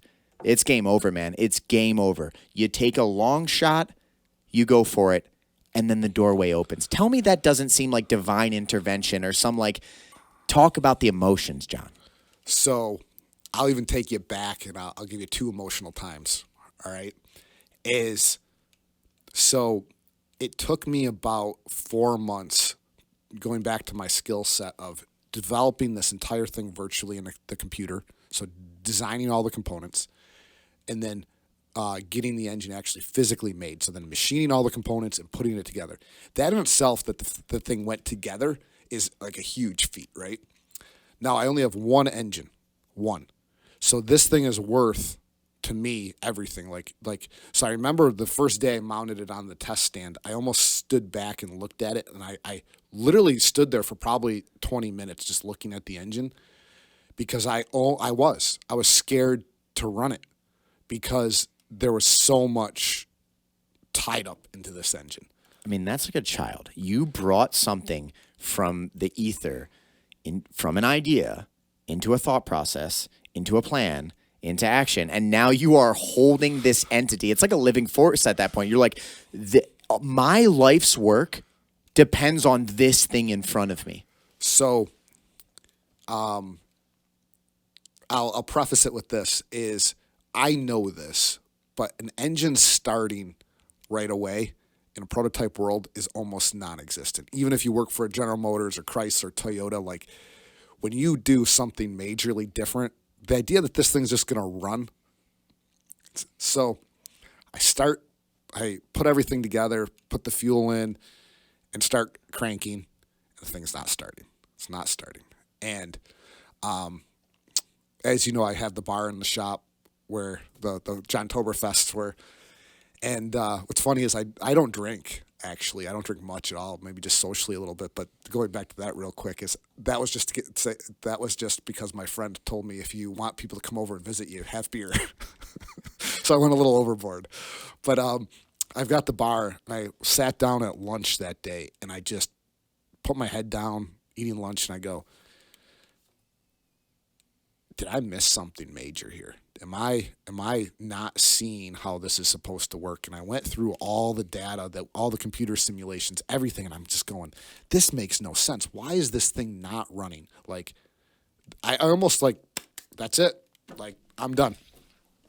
And so I just sat there and I went through, do you know, just how you explained engine fundamentals. I got fuel, I've got air, right? I got spark. I mean, at the fundamental level, that's what you're looking for. And right? honestly, it's not much more than that. At least, I mean, there's a lot of things that can fail, especially when you get into computer system stuff. But like overall, like my dad gets tractors running from like 1935, and it's kind of the same. He's like, I need fuel, I need spark, I need combustion, I need compression. And so when you're looking at all those things and something's missing, it's like, it's so defeating because you're like, what could it be? So the one thing that's really unique about this engine, and the people that are like engine people really get this, but normally this displacement of your engine defines how much air you pull in. We separate, that's called pumping. We separate the pumping work from the power cell. So it doesn't matter the displacement of the engine. I can put in as little or as much air as I want to. And that means I can run the engine super efficiently or super, like, and the reason that I came up with this concept is I can get a lot of power out of a very small package. So to give you an example, this engine is 600 cc's, weighs about 110 pounds, and puts out almost 200 horsepower. So, I mean, this is, an engine that could sit on this table that's 200 horsepower. That's unbelievable. I mean, normally in vehicles, the challenge is air. It's extremely difficult. That's why you supercharge things, or you turbocharge things. You're trying to get as much dense air in there as possible so you can match the fuel ratio. And when you sit here and tell me, because my brain always likes to imagine, that's not a problem for my engine. I can't even wrap my brain around how that makes sense from this side of the table. So the engine actually uses an external supercharger to control. So instead of the piston pulling in the air, the supercharger is taking care of everything. We actually call this technology rev force. So it stands for rotary exhaust valve forced variable induction. So we have a way of changing the amount of forced variable induction that we put in, and we control it with a very unique exhaust valve system. So it really is what we're doing is fundamentally, like you said, you have air in, air out, but we're completely controlling the way combustion happens and the conditions around combustion. That makes sense because normally you got fuel and air, it has to ignite, but then you have to get all that exhaust out so you can put fresh fuel and air in. Exactly. You've found a unique way to solve that problem so that you can kind of go unlimited with it. Exactly. Wow, that is... I gotta at some point off the podcast. You gotta explain more because I'm fascinated by that. Well, and actually, why don't we do this? Someday, stop by the shop and I'm going to run you through it. 100%. That's fascinating. So, one of my friends actually said so this is actually a two-stroke engine. I don't tell people that's two-stroke usually because it has all the negative connotations. It doesn't burn any oil. The emissions are actually better than a four-stroke. So we've removed all those. And a friend of mine who was in the industry, he's actually helping me with some of the control systems right now. And he goes, what you really have done is you take all the positive things from a 2- and 4-stroke and kind of put them together. And so I kind of look at it as going back to my mission is my goal is to save the two-stroke engine because the power density of these things is so superior. We just need to clean them up, and not only clean them up, but make them even better than four-stroke. So going back to this moment, I'm sitting at my bar thinking, I'll be honest with you, I was thinking I'm an idiot. Like, this is like, what did I miss? Like, I feel like a failure. Man. failure. Yeah. So I'm sitting there, eating lunch, and whenever I get stressed out, I shouldn't admit this. My nutritionist is going to be upset, but ice cream is my go-to. So I get in the truck and I drive down the Culver's, and this is all like bad nutrition choices, right? Like, not only is it not like, I'm physically going to get this, right? So I go get myself one of those concrete mixer things or whatever. Those things are so good. And I'm just kind of drowning my tears in this thing. And I'm going, I bet you it's the induction system. Something's wrong there. And I went back to the shop, and I literally hooked up shop air, like compressed air from the air compressor, and fired it up, and it idled. And I go, all right, I have a wrong assumption in the airflow model for the idle condition at this engine. It would have worked if I ever got it high enough in RPM, but I could never get it there. So it was like a light bulb went off. I was able to get this engine to run. I then changed the whole air induction system. I had to basically gut my original concept and put a new one on, and then solve that problem. Was able to get the data eventually to that point. And then to answer your question, when the first ream of data that came off of that engine, that dyno cell, it was, honestly, it was like I told you so. I don't know who I was telling, but it was like I knew that this was going to work. Do you remember the chip on his shoulder from part one that he said, like, I have something to give to this world and I have value and I'm going to prove myself and I can make a difference? That right there was that feeling of I told you. I knew I could count on myself. I knew there was a way. I knew that, and that, what a moment that was. It absolutely was. And it was, and it maybe, you and I talked about this when we had coffee. I think the hard part for an entrepreneur is I was looking at the next step. So I was like, okay, I got the data now what? But, and I'll go into this in a second. It's, you have to look at those small victories, and that's not even a small victory, but you have to look at this because, this went from a concept in my brain to a running engine to proving that it could run in really a year. That is an amazing accomplishment. That's a little bit strange, John. It is. And the story I was going to tell is, I think I know I messaged you. I said, hey, I was at Argonne National Labs. And, there's a couple big national labs in our country where, really the smartest people in the world go and do research and development. And a couple months ago, I actually was selected. So every year, about 100 and so applicants, I think this year was like 120-ish, apply and then get invited to Argonne National Labs to speak on your topic. And I went down there, James, and I think I was the only one that didn't have a PhD. And I am talking with all PhDs. And talk about imposter syndrome, right? Feeling like, oh my God, I can't believe I'm here. Regardless, so it gets narrowed down to 15, so it goes to 120 to 15 people and or companies. And I presented in front of Argonne National Lab this engine technology and its potential, to help solve the carbon problem that we have in the United States and the world today.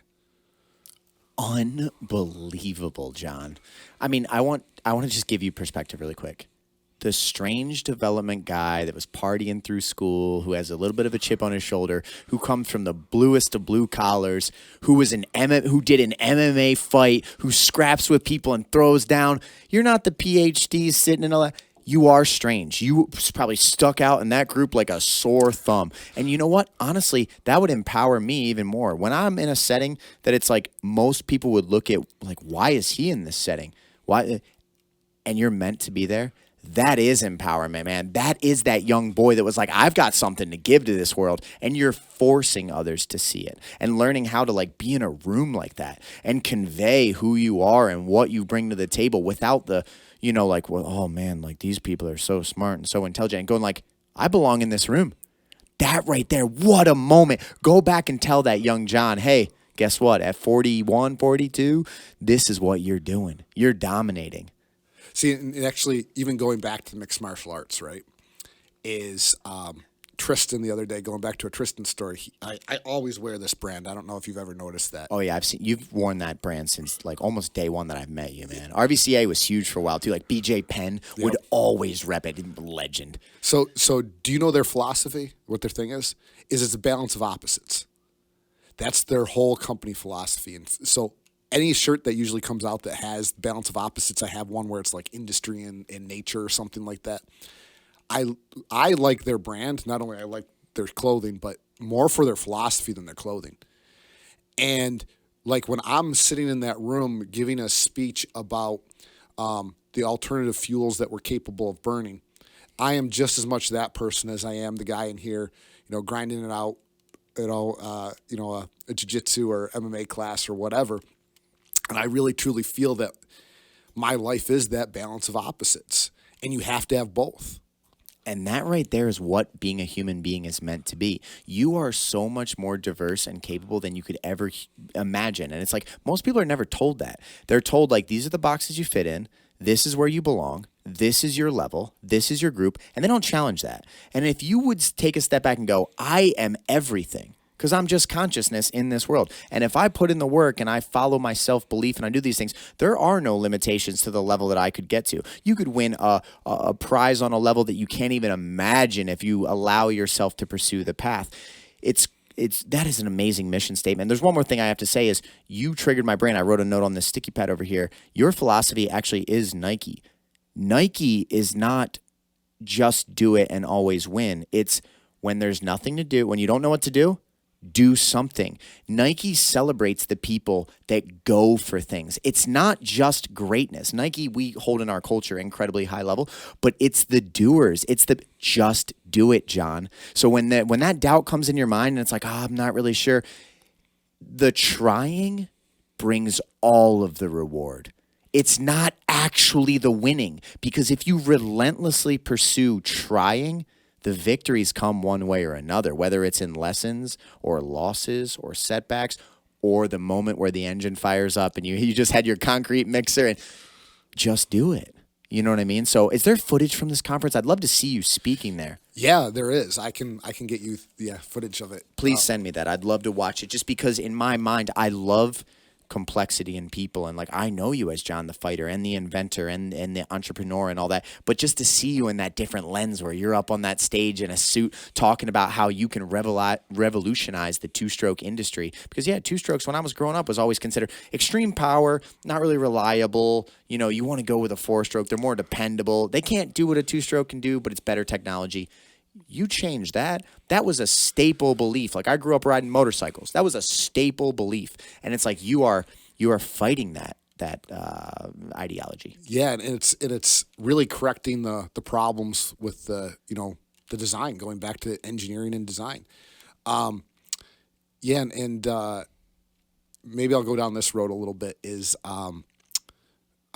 Are you willing to disclose the difference in the level of the grant that you got? Because a lot of people that listen to this podcast, you were originally giving $250,000. It's like, wow, that was like on a long shot. It was like, hey, good luck, kid. You got 1 year kind of to put this together. Good luck. And like the odds of that working out are incredibly small. But again, that's back to your strangeness, and then also when you say you have a breakthrough, you don't have to disclose exactly, but people need to know that like when it seems dark and you relentlessly fight, doors can open that you couldn't even imagine for when you started.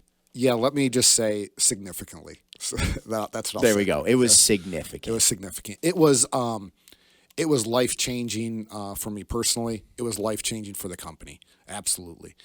And even one of the things I was thinking about on my way here, thinking about the engine tech in general, and for those that are engine people, you'll love this part, is even when we were in that class the other day, I was talking about internal combustion engines and what I do.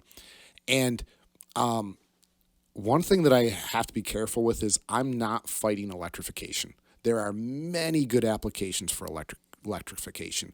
Your leaf blowers, things like that, things where you have dirty little engines that should not be being used. If you drive an electric car in Michigan, you're really driving a coal-powered car. And this is where I think we really have to relook at how we think of electrification.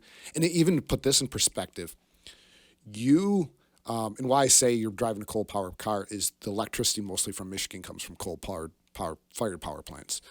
But if you look at the engines that are in service today, there's one engine in service for every 4 people on Earth, like running right now.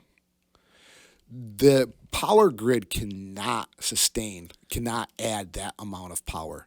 So we have to look at other technologies. So really, and this is what I presented at Argonne, really the right mix is hybrids. Hybrids are the most efficient. Hybrids running on renewable fuel like an ethanol or a hydrogen. If you've been noticing, I notice it because I'm in the industry, but you're starting to see this huge push for hydrogen, and this is why. Because if you even look at electrification, and this is why we have to look at our energy as a holistic approach. Where you can generate power, you sometimes can't use it. So you have to figure out a way to store it in something that you can use later, either a battery pack, something like that, or, and this is where I think our technology fits in perfectly, is if you look at solar or wind, the wind blows sometimes and you don't need the power. What are you going to do with it? Well, then you convert that wind power into hydrogen, you make hydrogen, and then you use that hydrogen to burn internal combustion, or you use it for something else. Same thing with like ethanol. Ethanol, I think, is probably our best solution, but you grow corn and you turn it into ethanol, and then you use that and it's carbon neutral. So, I got a quick question for you, and Sure. I don't want to take this down a really dark tangent, but I remember there was like a big conspiracy theory around a guy who actually built an engine that was functional on like water. I believe it ran on like standard water, and he proved that with like a special water fuel cell that he had created and all these different things, that he could like kind of go against the petroleum industry. And, he had a product that, imagine if your vehicle could run and move you from one location to another on tap water, John. And there was a big thing. He ended up poisoned, dead outside of a restaurant. So I did look into this. For the most part, I think this is BS, but You don't believe his technology worked. Correct. But what I would say is, if you're noticing now, have you ever noticed that even though there's this huge push for electrification, the oil companies aren't nervous at all? And that's not even a conspiracy. They're not nervous because they know it's not possible. The infrastructure is not set up for it. I mean, and I understand the huge emotional drive to save the planet. I understand the desire to combat climate change. But also, like, if you look at climate over the last, not over the last 175 years, that would give you a certain perspective. Look over the last 10,000 years, and you realize we're actually kind of dead in the middle. It's been hotter and it's been colder, and it's only about a degree shift or 2 degree shift from all of the information I've ever gathered. So yes, we do want to do things to try to move it in the right direction, because like you said, that's back to, hey, we should do things to make the future world better for our next generation of kids. But we also need to be realistic in the way of what are we going to sacrifice, or what are we going to do. And you have to see all the truth. If, like you said, to a coal-powered electric vehicle, you can't just look in the front presentation on the stage and say, oh, look, this is great. You have to trace every single part of these projects and say, is this a better, sustainable option that doesn't sacrifice or damage all of these other unknowns? So it's what I think is great is there is now a push, which I think is more fair, that you can't label an electric car a zero-emission vehicle anymore. So because of the background stuff that's going on, like the coal plant stuff, is that why? not only where is the power coming from, so there's two pieces of, so when you look at, I wish I would have brought the chart, but when you look at carbon emissions to produce the vehicle as well as the lifetime it's in service, the carbon emissions for an electric car are astronomical to produce. So even though it doesn't produce any per se on site when you're using it, not only is the power source possibly coming from a dirty source, but also just to make it. So when you take those things into account, going back to my comment before, hybrids are actually the best, because what happens is you're using less batteries, which means that you're not using all the stuff that requires a large amount of carbon and impact on our environment. And then you can subsidize the power requirement with a small range extender like the technology that we're working on. That makes sense a lot, because I bet you most people, they only look at the product right in front of their face, and they're not considering a cobalt mine or all these dark industries. They only see, oh, it's electric, so this must be better. It's like, no, that is not how you make decisions in life. You have to understand, like an engineer brain, every single aspect of the problem, the presented solution, the pipeway that this is created, and then you have to make a decision. Because otherwise, you can make the wrong decisions based on emotion, thinking that you're doing something good when really you could be causing a lot more harm. You know what I mean? Like, don't look at the cobalt mines. Don't look at where a lot of these batteries and things come from. You know what I mean? I mean, there's a lot of darkness to what would appear on the surface to be a better option.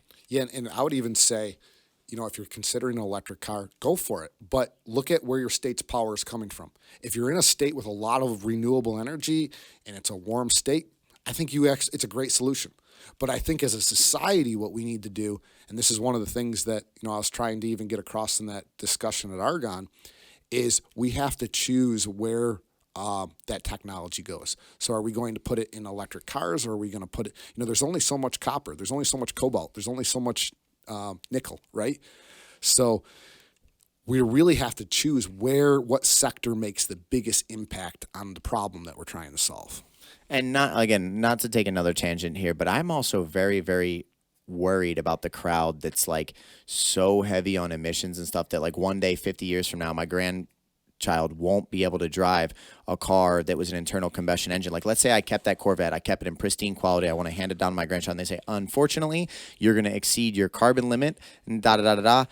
Like, we need to, yes, we want to do better for the world, but it shouldn't be at a complete sacrifice of human beings and our ability to live on the earth and planet too. You're going to stop every volcano from emitting megatons of sulfur into the air and carbon on a level that humanity has a hard time keeping up with. It's like, yeah, we can do better, but I'm afraid of the extremist point of view on this. Yeah, and I agree with you. In fact, I'll give you a data point for that you can use is, and this is why I always feel science should win. 100% it should. If we're a rational group of people, the data should win, not my emotions. If you tell me data that is accurate, John, and I don't like the results, that's on me. Right. But the data should stand. So where we are today with the way vehicles are produced, your vehicle, even let's 20 years, 50 years from now, it'll take more carbon to replace that vehicle than it does to just drive it as it is. So like even if you have like a 1970 car that's terrible on emissions, the emissions that you're putting out is actually less still than what it takes to replace it.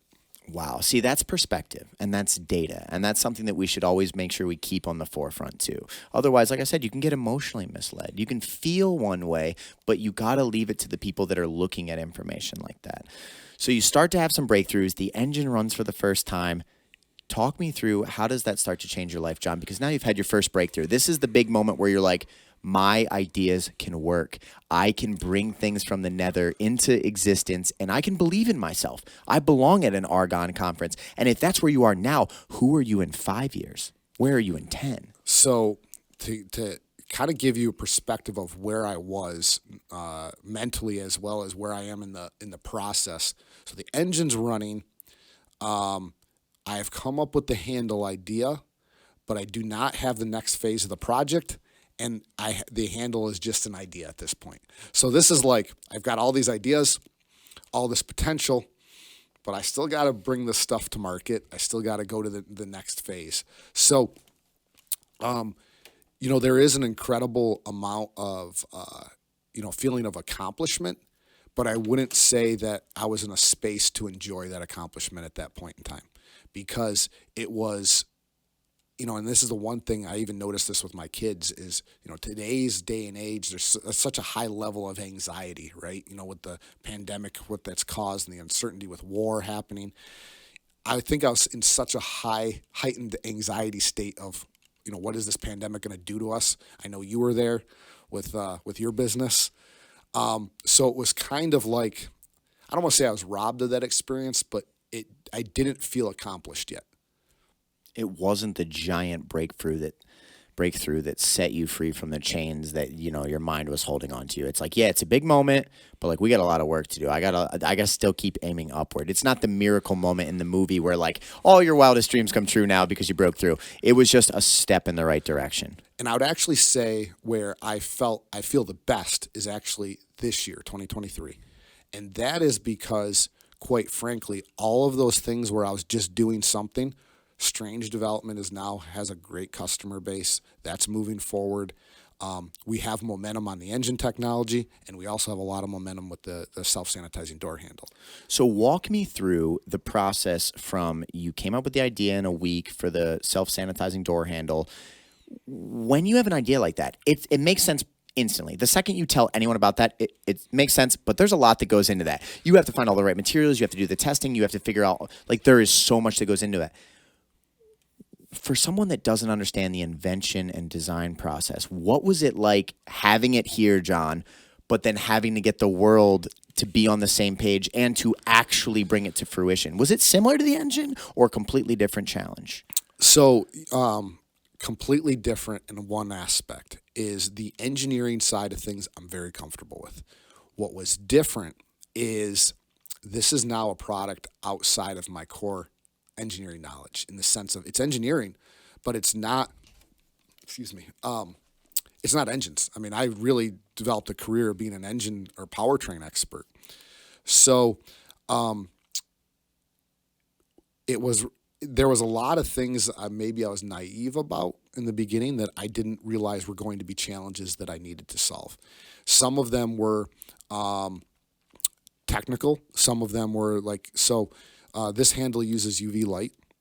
And when I first started out, my plan was to use what they call far UVC.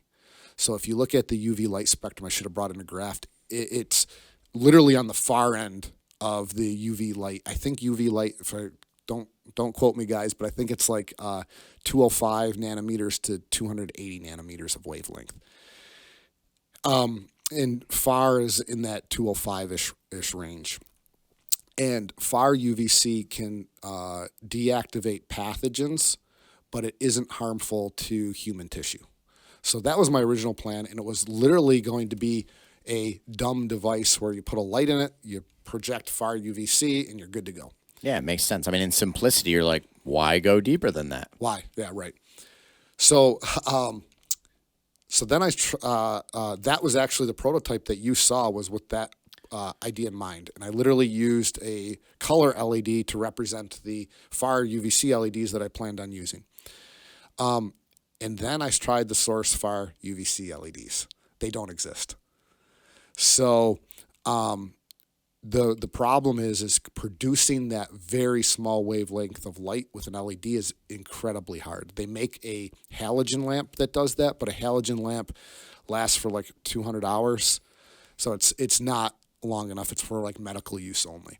So I could have given up there. That was the first roadblock. And then I started researching that you can have the germicidal UVC light, but you have to have a methodology to protect humans from being exposed to it. So one of the things that I'm very cautious and everybody has to know is some people think, oh, it's a self-sanitizing handle. That means my hand is clean. No, we can't expose you to UV light. It's like getting a sunburn. We have to clean the handle with UV light when you're not there. So now the product had to have a very complex sensing system to sense occupancy. And then let me go back to the UVC real quick. UVC is considered a pesticide. So talking about roadblocks. So I thought literally I'll put a light in this handle. It'll disinfect the handle, turn it on. We're done. So once I found out that UVC is a pesticide, you have to register the device with the EPA. So now there's government roadblocks, and that was probably the biggest challenge, was all the regulatory testing to prove that the handle was safe. So to even get EPA approval, what you have to do is you have to actually show it works, which I think is a great idea. It's called efficacy. So you actually have to prove that it kills whatever you say it's going to kill. So we had to go through all of that testing, all of that regulatory work before we could even put the handle like on your front door. So this is why it took so long to bring the product to market, not because the idea was so difficult to execute. It was because we had to prove that it was ready and safe to be in the marketplace. It's actually great to hear, to be honest, that they make you prove it so that there is some accountability and, that you can depend on the product a little bit, knowing that it's gone through the process. Who funds all of that? Do you have to, out of your company, fund the entire? Is it not that expensive? Because I'm thinking, like, man, if you have to go through these regulatory bodies and you have to do all this testing, someone has to get paid for all that testing, or that data has to come from somewhere. You can't produce the data, right? Because if you produce the data, you could just skew the data. Or are you allowed to produce the data? I don't understand any of that. No, you have to have an independent certified lab do it. So there's about 3 labs in the United States that are certified. They're independent from the EPA, but they are approved by the EPA to do this type of testing. Got it. Is that process very expensive? Does it take a long time, et cetera? So you're asking about the investment aspect of it, really. So this was a combination of my personal finances and a small grant that we got through Ann Arbor Spark. So they have been a great partner. Interestingly, she doesn't work there anymore. The lady's name is Ann. I actually worked with Ann at Chrysler. Okay. And she went over to Ann Arbor Spark, which is kind of like a local incubator, helps entrepreneurs. And I called her up and I said, "Hey, Ann, this is what I'm doing." And she goes, "I knew you had something more to offer." She goes, "I never understood why you were wasting your time at Chrysler." And that made me feel, when somebody, going back to my comment of you never know how people influence you, that made me feel great. She helped us get into the Spark system. We got a small grant through them. But a majority of this, when you say betting on yourself, I funded most of this, and it's sometimes terrifying to look at that bank account and see how much debt I'm in right now for this handle. 100%. That's what I was thinking. I was like, man, John is betting on himself that it passed all those tests and that he hasn't wasted all this time and effort. I mean, not that you couldn't come up with a solution based on what they told you, but that's more time, that's more money, that's going back to the drawing board. And luckily it came back, and you got to prove like this thing is going into production now. What is your intended audience for these? Like, are you kind of pitch me Pure Surface Technologies, the beacon handle. What does your ideal customer look like? So what we're finding right now is new construction is probably the easier route because, first of all, you're not really adding that much cost to your project. So one of our initial adopters, so we've got your handle here. We've got several on Buff City locations. The Elga Credit Union up in Flint. They were an awesome partner for us. To put it in perspective, these handles aren't inexpensive. We're selling them for about $1,000 a piece. I think they're like $9.95 or something like that right now. But when you're looking at a construction project that's a $27 million project, it's nothing. And it's also they already have to buy handles anyway.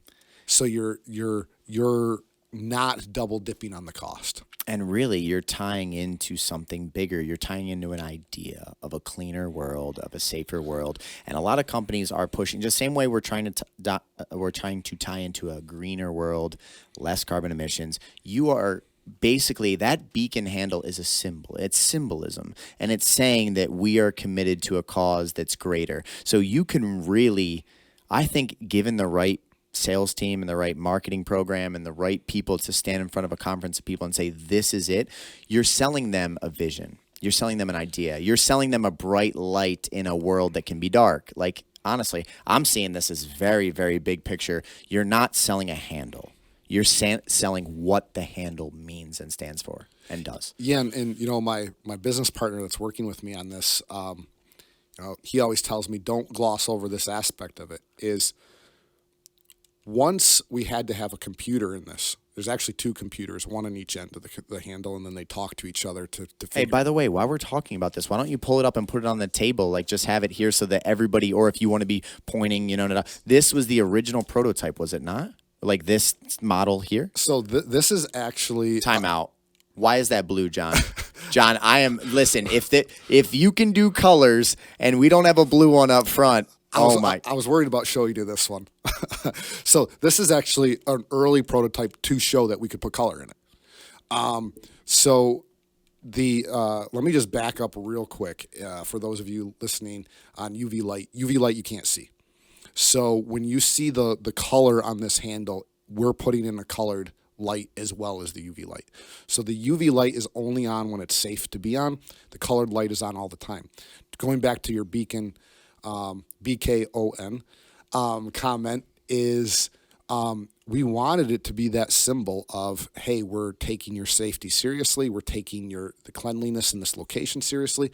But also one of the things is, when you're talking about safety, there's more than just safety in the terms of germs and pathogens. I want to see the handle at night. We're even looking at it from that aspect. But this is, I would say this is probably version, where would this stand probably version 3 out of 10. So this is very early. The handle pretty much looks the same.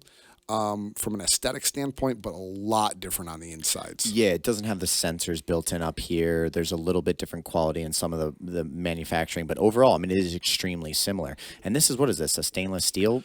So these are actually aluminum. Aluminum. And then and these are even the things that I had to learn that I had no idea on, is we actually get this coated, like the one that's on your front door, with an architectural anodizing, which is different than a traditional anodizing that you might use in like a industrial setting. So that way that it doesn't fade over time in the sunlight and things like that. But yeah, so there's actually a computer in each end of these. So one of the things that we're looking at now is we're really entering the realm of a smart door handle, where we can do a lot more. Even though the initial product is self-sanitizing, we are changing, I don't want to say we're the iPhone, but we definitely, nobody ever had a computer on their front door before. John, I don't know if you've considered this, and maybe you have, but you already have computers in this thing, and you're already going to power it. Why do you not put a camera right at the top, like a Ring doorbell, and all of a sudden you have it connect to your app, you have a self-sanitizing thing, you have this amazing glow at night. I was driving by my building the other night, and it was pitch black out. I was dropping Juan off after the fights, and I sat out front, no joke, for 3 minutes, looking at the glow of the handle and the building. I was like, man, this is just gorgeous. You could, if you're already putting electronics in here and it's going to be wired, you could put a camera on that, and this could be you could add a layer of security. Now, imagine if I own a business and I have a self-sanitizing door handle, it takes care of stuff, it's this light, that it looks and feels awesome, and it's also a measure of security where I can see in real time a camera for the people that go to my business. Dude, that is, what? So yes, we have thought about it, and if anybody out there can help us with find investors, we'd appreciate it. That's actually where we're at right now, because what we are trying to do, James, now is scale not only this product but the next generation of products. Because now that there's a computer in here, one of the things that we've been asked to do, and we can do it, is like security badge access, right? So now your handle is your security access plus. And even think of this. This would be on every government building in the country. If you could make an extreme version of this that self-sanitizes, it has a camera on it. You know who's there. It records the amount of people that come up each day because you already have the sensors, and it can catalog the people going in. And then you have the ability to scan in, and it unlocks the door. Stop. So even think of this, because we're talking about this the other day, is physical to process authentication. So what I mean by that is, so you go into their front door, okay? This is internet connected, and you have a badge, but maybe you stole that badge, okay? So you badge in, and then the door handle sends a signal to your cell phone, and you get a thing that says, did you just access this door? Yes. And unless you pressed yes on your cell phone, you don't get access to this. John, You could put a fingerprint scanner on this thing if you got a computer in there. You could have to touch your fingerprint to the top of this handle to get it go doo-doo and verify that it's you. The possibilities are endless, and you could almost meet with or you could meet with the clients of what they want in the purest sense, and then figure out what is the process to bring that to life. This is unbelievable. And this is not that far away from our product now because it already has a computer in it. One of the things that we were even looking at, so I look at this as it's really it's door hardware, number one. It's a sanitizing product, number two. And then it's a data product, number three. And I don't know what order those are. And it's badass number 4. I'm going to go ahead and throw that out there. Is because one of the other things that we're looking at is after we get out this initial product, our goal is to actually have an app that goes along with it. Okay? So now you are James, and you know what? Your SFS colors are blue, white, and black. Yeah. And then what are the MIA is white or gold, white, and black. Yeah. So you want to program Tuesdays to be MIA days, and you want SFS to be on Thursdays or whatever. You can literally program that in. But that's just the cool aspect of it. The other aspect is, let's say you had 2 doors to this facility. I want to know which one gets used more. Okay? I want to know the number of sanitations that the handle went through a day. I want to know, and the data collection aspect is huge. Oh my God, as a business owner, knowing how many people grab my front door is so vital for me. Knowing how many people open the back door. Imagine the massive businesses. Imagine, government agencies or Amazons or things like this. John, this is a game changer. I think you see how massive this can be, and I think you're not even scratching the surface. I think the sphere that you're looking at is a small bubble within what the actual applications could be.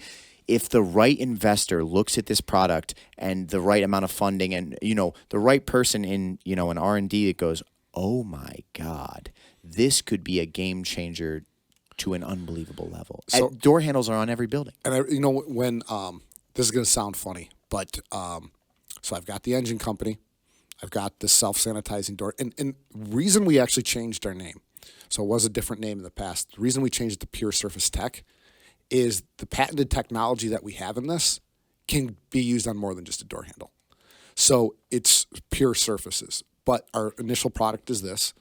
But when I don't have TikTok, and I don't plan on ever having TikTok because I think I'd waste too much time on it.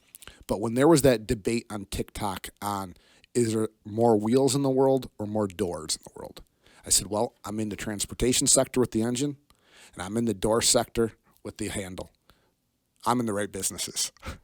100%, man. I mean, you got my brain turning that pure surface technology. You could have bar counters. Imagine at every bar in the country where every single person touches, put their arms, everything like that. At the end of the night, could run a self-sanitizing thing when there's not customers overnight and completely purify that. They could have colors programmed in. They could be made of, I don't know if you want to say this material. No, I'm not. I don't. Yeah. Okay. Made of a certain material that handles all these things. And the fact that it can be customized on function alone, it has extreme value. The fact that you can customize this and make it unique and have an app that tracks, this is unbelievable. You are, like I said, you're sitting on the edge of, if you do this the right way and this grows exponentially, you will sit 5 years from now and go, not in my wildest dreams would I have thought that it could have expanded the way it did. But that's you're on an adventure. And men, when we have an adventure and a mission, I'm stoked. I can't wait for 3 or 5 years from now to hear how this unfolds. See, this is why these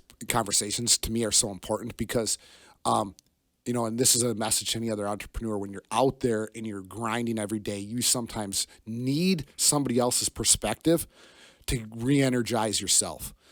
And this is why I've decided I'm going to try to have conversations with somebody unique every week to try to just make those connections to energize myself. Maybe I can provide perspective for them. Sometimes people that don't know shit about what your subject mastery is, they won't know anything about a handle. They're going to say a certain set of words or spark an idea in your brain that you're going to be like, oh my God, that is unbelievable. Well, the only way to find that information is to have the conversations. And it's also to look at people as valuable. So many times people get to a certain level and they deem anyone else that's not on that level. Like maybe if someone had a PhD and someone else, you're in the room of argon and they're going like, this guy's just this. If you determine that someone else has value, it does not change the fact on whether they do or don't. It only closes your eyes to being able to see that value. So when you told me that just the other night in class, you said, I'm going to start having these. Brilliant, because sometimes just a combination of words coming across to you will take you down a whole new pathway. So, I decided to do it for a couple reasons. What is the class that you and Chris are putting on? Is there a name for it? No, we don't have a name. It's just an 8-week course about like leveling up in life. We're going to touch into a lot of like the human spirit, fighting your fears, believing in yourself, like all the things that we got to do as entrepreneurs, you know what I mean? And we just put that course together. We want all levels of people in there. So when I referenced the course, this is what I'm talking about. But last week you asked us, hey, what are our 5-year goals? And, for this product, my biggest goal is, in the next 6 months, 8 months, we need to find an investor, because as soon as we scale this product, it becomes very profitable. So the problem is right now we're making in the volumes of about 50 handles a batch. We need to make more like 500 handles a batch, and then it's extremely profitable. So really the reason that we need the investment is to scale manufacturing. Have you sat down with Chris? Yes. Yeah. We're in fact, I wish he was sitting in this room right now as we've had this discussion about the potential of what sits in front of him. The dude's worth like 60 million at a certain age. Why in the world? And he knows you. So the answer to the question is, I don't think we've ever had the discussion of where we think the product's going to go. He knows it's self-sanitizing, but as far as the vision that we just described, no, I don't think I have. Because in his mind, he probably goes, yeah, I'll put him on Buff City. It's a great invention. If he was sitting in this room, John, I promise you, as we just went through that last part, he'd be going, can I play a role in helping to scale this to a level like I didn't even think of the potential that exists right in front of me? That's unbelievable. Anyone with resource, that first of all, they would have to know you, because they have to understand your passion and how committed you are to the cause, and the fact that like you will go to the ends of the earth to try to not let someone down. If someone made a massive investment in you, you are going to go 1,000% of what you have to give and who you can pull together to be successful. And then they believe that they could be part of like a revolutionary technology that could change the game. Like everyone, if they knew what Amazon was going to be when Amazon was starting, would get involved. Everyone, the first time I typed in on Google, it wasn't even Google, it was a dog pile.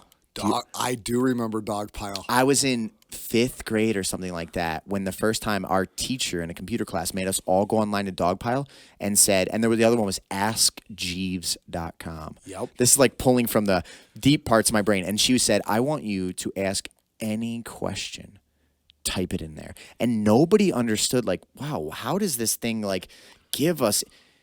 There's certain game-changing things. They're all different levels. But it's like when you see a product that could be a game changer with a passionate visionary who's going to go all in, who has authenticity, who has integrity, who is going to be transparent with you, why wouldn't you want to get involved? So I'm going to quickly talk about this aspect of the handle too, just because I think it's neat, and we can go into any other discussion where you want to go, because I don't know where to take it from here. But the other thing that we're looking to do for the next version is going back to that sensing. So there's the one that's on your front door. There's 2 sensor arrays. We actually sense out to 5 feet, actually past 5 feet, but 5 feet, to make sure that there's nobody within the zone that where you could be exposed to UV light. So what we do, though, or what we want to do, is what we discussed this in our product development, is there's actually ways we can increase the amount of UV light or decrease the amount of UV light so that the sanitation cycle is shorter. So if we can sense out even further and nobody's there, we can actually sanitize even quicker. So one of the things that we're looking at is, now that we have this computer, we can actually have like an adaptive algorithm. So it is staying as clean as it can every single time, depending on the environment that it's in. So it basically learns its environment, and then it will adjust its sanitation cycle to that. So brilliant. I mean, do you remember, I'm a gamer, PlayStation, way back in the day, even came up with this camera system where it was almost like an infrared dots. I don't know if you know what I'm talking about. I do. And it would actually map out like three-dimensional space pretty far. You would sit it up by your TV and it would like map. It wasn't a camera, but it would take readings and it would understand its 3D space. And that technology's been around forever. And if you were able to implement something like that, where that's not even a camera lens, that's a very simple technology that's mapping the 3D world and finding out, hey, we can ramp up this process, get this thing done right away. Now all of a sudden you can show through data, if we have this type of variability or this type of circumstance, we get this handle sanitized in 60% less time or something like that. It's just one more way that there's so many ways with this thing, John. We've had a 20-minute conversation about your handle, and my brain has got 50 different pathways where I'm like, you could do this, you could do this, it's unbelievable the potential that exists, and you just need someone at the helm you're gonna be the one that's gonna decide, let's experiment this way. Let's try this way. Let's go with that route. What is the risk reward of this option versus this option, et cetera? Absolutely, yeah. It's this is where, this is where it's fun for me. In the sense of developing. I never thought a door handle could be fun, right? And after I realized the impact that it could have, going back to that purpose of, I just think it's cool. But the fact that this now could actually stop people from getting sick, it is. John, this is your child that you could teach him basketball now. You could teach him how to ride a bicycle now. You could teach him how to read. Or you can teach him how to write. Like you've created this thing. You've brought it to life. It exists. And now you get to choose its development. And it could be a strange development path. Like you get to pick which route you go down to maximize the impact of this product nationwide, worldwide, John. This is not an American product. This would be made in America, founded in America, but this is something that all countries in the world could benefit from if you can get this in front of the right people with the right investors, and you can scale it appropriately. Exactly, and one of the things that everybody, like you said, has kind of their own request, like, hey, can the product do this? Can the product do that? Now that there's the computer, we have that flexibility. When it was just, and this is where it almost became like a light bulb moment when we were developing this, is if I didn't have that hurdle of that I had to put the sensing system in, this thing, wouldn't have the potential that it does today. So again, that's the challenge that appeared in your life that could have been extreme stress. Thank God that challenge appeared. So if people looked at things like that, when that challenge pops up, that probably is the key to unlocking your greatness. And if you looked at your life in that way, that every time a challenge shows up in front of me, this is actually the key to the version of myself that I need to be. This isn't a setback. It's going to cause stress. Yeah, it's going to make me uncomfortable. But this is how I bring out my best. And quite frankly, when I look at the marketplace, a lot of people ask us, why hasn't this been done yet? And the biggest reason I said is, I think if it wasn't for the path of people pushing me or trying to figure out how to come up with solutions for it, the problems, we wouldn't be here either. Because as soon as I found out, like, there was the EPA registration process, I was like, oh my God, I got to deal with the government. How am I going to do that?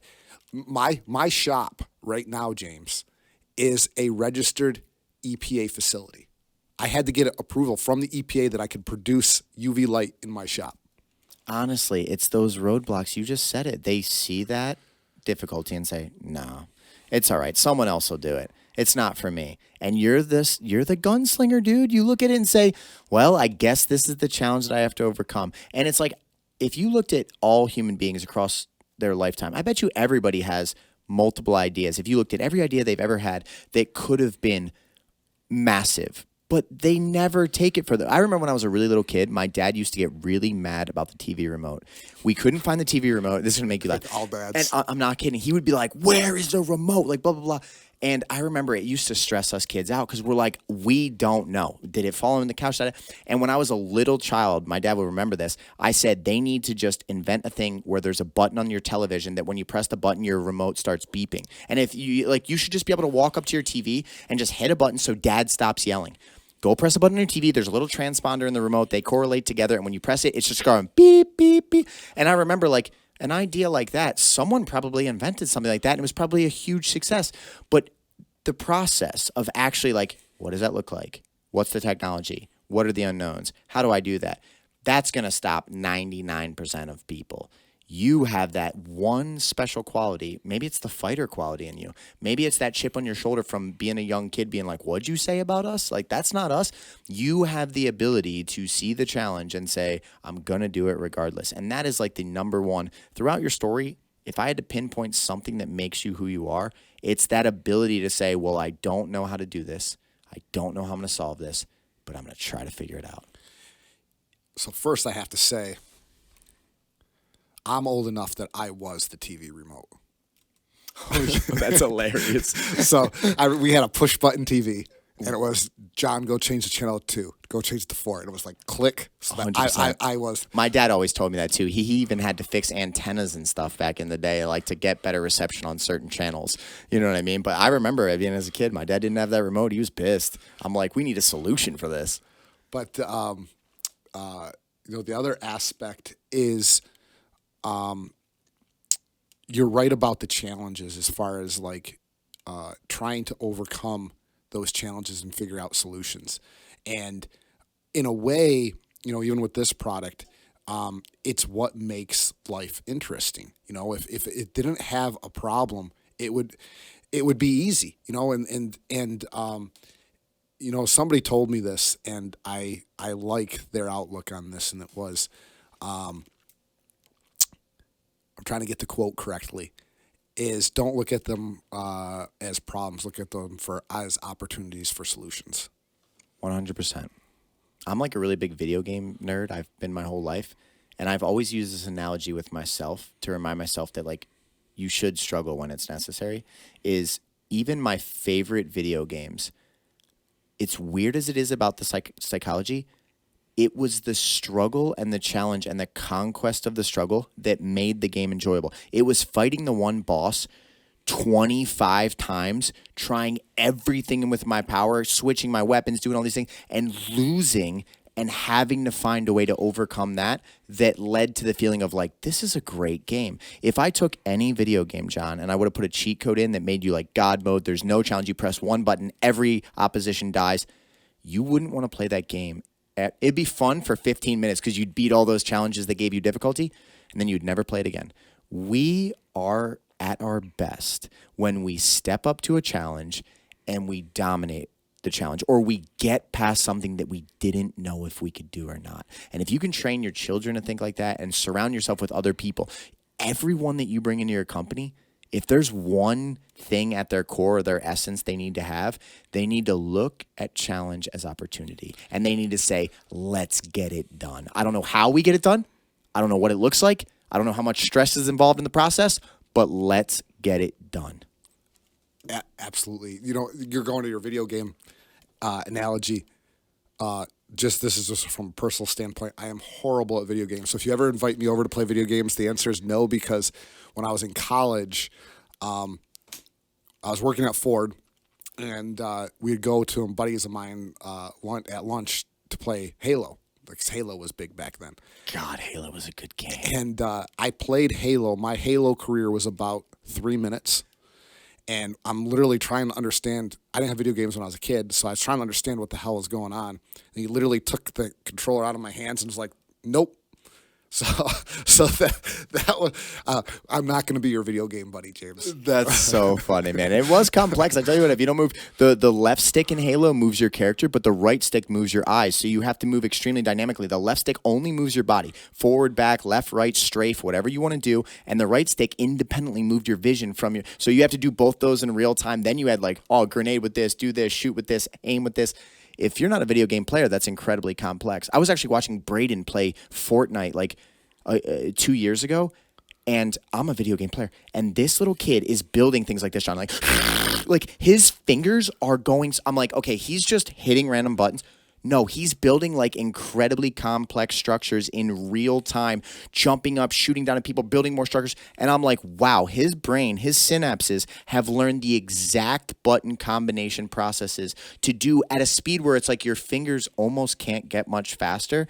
And he's doing it effortlessly without thinking, while at the same time his school is telling me Braden has a really hard time, learning new material. And I'm thinking, like, I'm watching this kid pull off a complexity that a lifelong video game player struggles to do. It's like he's just not engaged with that material. His brain doesn't care about that process. But I'm witnessing this kid. If you give people the right challenges in their life, it's like that challenge is fun. It's like you're going to solve it. It might be stressful, but you want to do it. So many times I feel like it's just the wrong challenge that people tackle. You know what I mean? If you invest your life into the wrong things, it's going to be a lot of suffering, a lot of misery, and a lot of disappointment. If you pour your heart into something that actually matters, that's not suffering. That's called passion. And that's what we need. It's funny that you bring up education. I mean, we could probably do a podcast on that alone, but I always said that if I become like a multi-billionaire, millionaire or something, I had like disposable money. The four things that I'd go after are energy, clean drinking water, education, and sustainable farming. That's what I would probably look at. So my goal, when I look at where does my story go, I hope it doesn't stop here. My goal is, get this out into the market, get the engine technology out there, and then start looking at one of those other sectors and attacking those. And what else do you want out of a philanthropist? A man that's going to be given extreme resource. Let's say you blow up, you become a billionaire, John. You never thought in your wildest dreams, you chase your passion, you become a billionaire. You're someone that truly has the ability to affect cultures and drive things in the right direction. What more do you want out of someone that you're going to support than someone that says, I want to give back so that the next generation has it even better, so that some young John growing up in another location can pursue his dreams and his goals and be able to live? You're living the American dream, and so am I. And there's a lot of points in my life where I never thought that would be possible for me. And it's like, I feel that I owe this universe a great debt because of how I'm able to live. That's why I do those courses. That's why I'm doing Reaching Higher. That's why I work with the court system, is because, like, I'm thankful. And I know you have that same energy. And it's like, you know what? Thankful people want to give back because we appreciate what we've gone through. Yeah, and it's kind of going back to my statement about John Toberfest, is recognizing all the people around you and giving back how you can. I know I can't believe the wisdom, the support that I've gotten from random people that, you never would have thought that it would have came from. 100%. I actually, I'm going to say one more thing, and then I'm going to let you talk about anything else you want right before we wrap it up. We've shot almost 2.5 hours, man, of unbelievable dialogue. Are you serious? It's 3:00. No way. Unbelievable. I mean, we really recorded a great thing, but the shirt I'm wearing today, I actually saw this at a store, and I went over and laughed at it because I said, they're selling a shirt that says influencer at, like, we were at a random mall, me, Stacy, and Braden. We were on a fight trip or something. And I laughed to myself, like, because when I look at the fakeness of most of the influencers of this generation, like, everyone's a social media influencer. People that have very little substance, that portray a certain image, is like, I'm an influencer, so you should give me free things and listen to what I have to say. Someone that, like, was born fit, who, jumps in the gym, throws on the right pair of clothes, and they're like, oh, I'm an influencer. And I showed Stacy the shirt, and I laughed at it, and I said, I should buy this, and this is why I'm going to buy this shirt. The reason I'm going to buy this is because every human being on this earth is actually an influencer. You influence your family. Absolutely. You influence your community. You influence children. You influence every single person you ever come around. And it's not in the way that, it's not by showing your highlight film online. You know how you influence people? By showing up at your best and by genuinely wanting better for the people that you come in contact with. And I said, you know what? I'm going to wear that shirt. I'm going to buy that shirt, and I'm going to rep it proudly, because every environment I step into, I need to remind myself, you are going to make an influence, whether it's good or it's bad. And I tell you what, if you're not close regulating yourself, you might be making more of a, rough impact than you realize. So when we're talking about this podcast today, that's that influence, man. Like, let's do things from the heart, the right way. Let's give back. Let's lead by example, and let's be the best men we can be, because we all are influencers. So I'll add my closing thoughts, and if you don't mind, another lyric for you. Oh, yeah. You hit me with a song lyric last time. I'm ready, man. One of the things, talking about supporting entrepreneurs, influencing people, helping them way you can. This is a crusade that I've been on for a while, is, if you have that small business guy that you're trying to help, don't ask him for something for free. And I don't know if you've had this, James, when you were starting out where, hey, can I get free lessons? Or I know you, so can I get a discount? That's not how you help an entrepreneur. And there's so many things that you can do for free. And I'm going to sound like an evangelist here, but, sharing social media posts, giving when you reached out to a bunch of people about your Google, analytics to get that correct. There's so many things that you can do on today's day and age that literally would be 3 seconds of your time. And please help us in the sense of, I saw somebody right before this discussion share one of my posts, and it's like, thank you, because it takes zero money. And that's how you can support us. So, I hope this blows up into a $1 million business someday, but right now I'm in debt. So if you could share the post, I would appreciate it. But why not? And I don't understand, and you probably have seen this thousands of times. I don't understand why people won't do it. I know why, John. And I think you know why. A lot of people do not like to see other people shine brighter than them because it makes them feel insignificant. It makes them feel like if this person is winning majorly, then look at my life. I'm not winning majorly. And that is exactly what it is. It's most people in life. You even see it with families, John. Someone starts to accelerate too fast. All of the family members throw the hooks in about like, why are you changing? Why aren't you doing this? Why are you not giving us our time? Oh, you're too good for us now?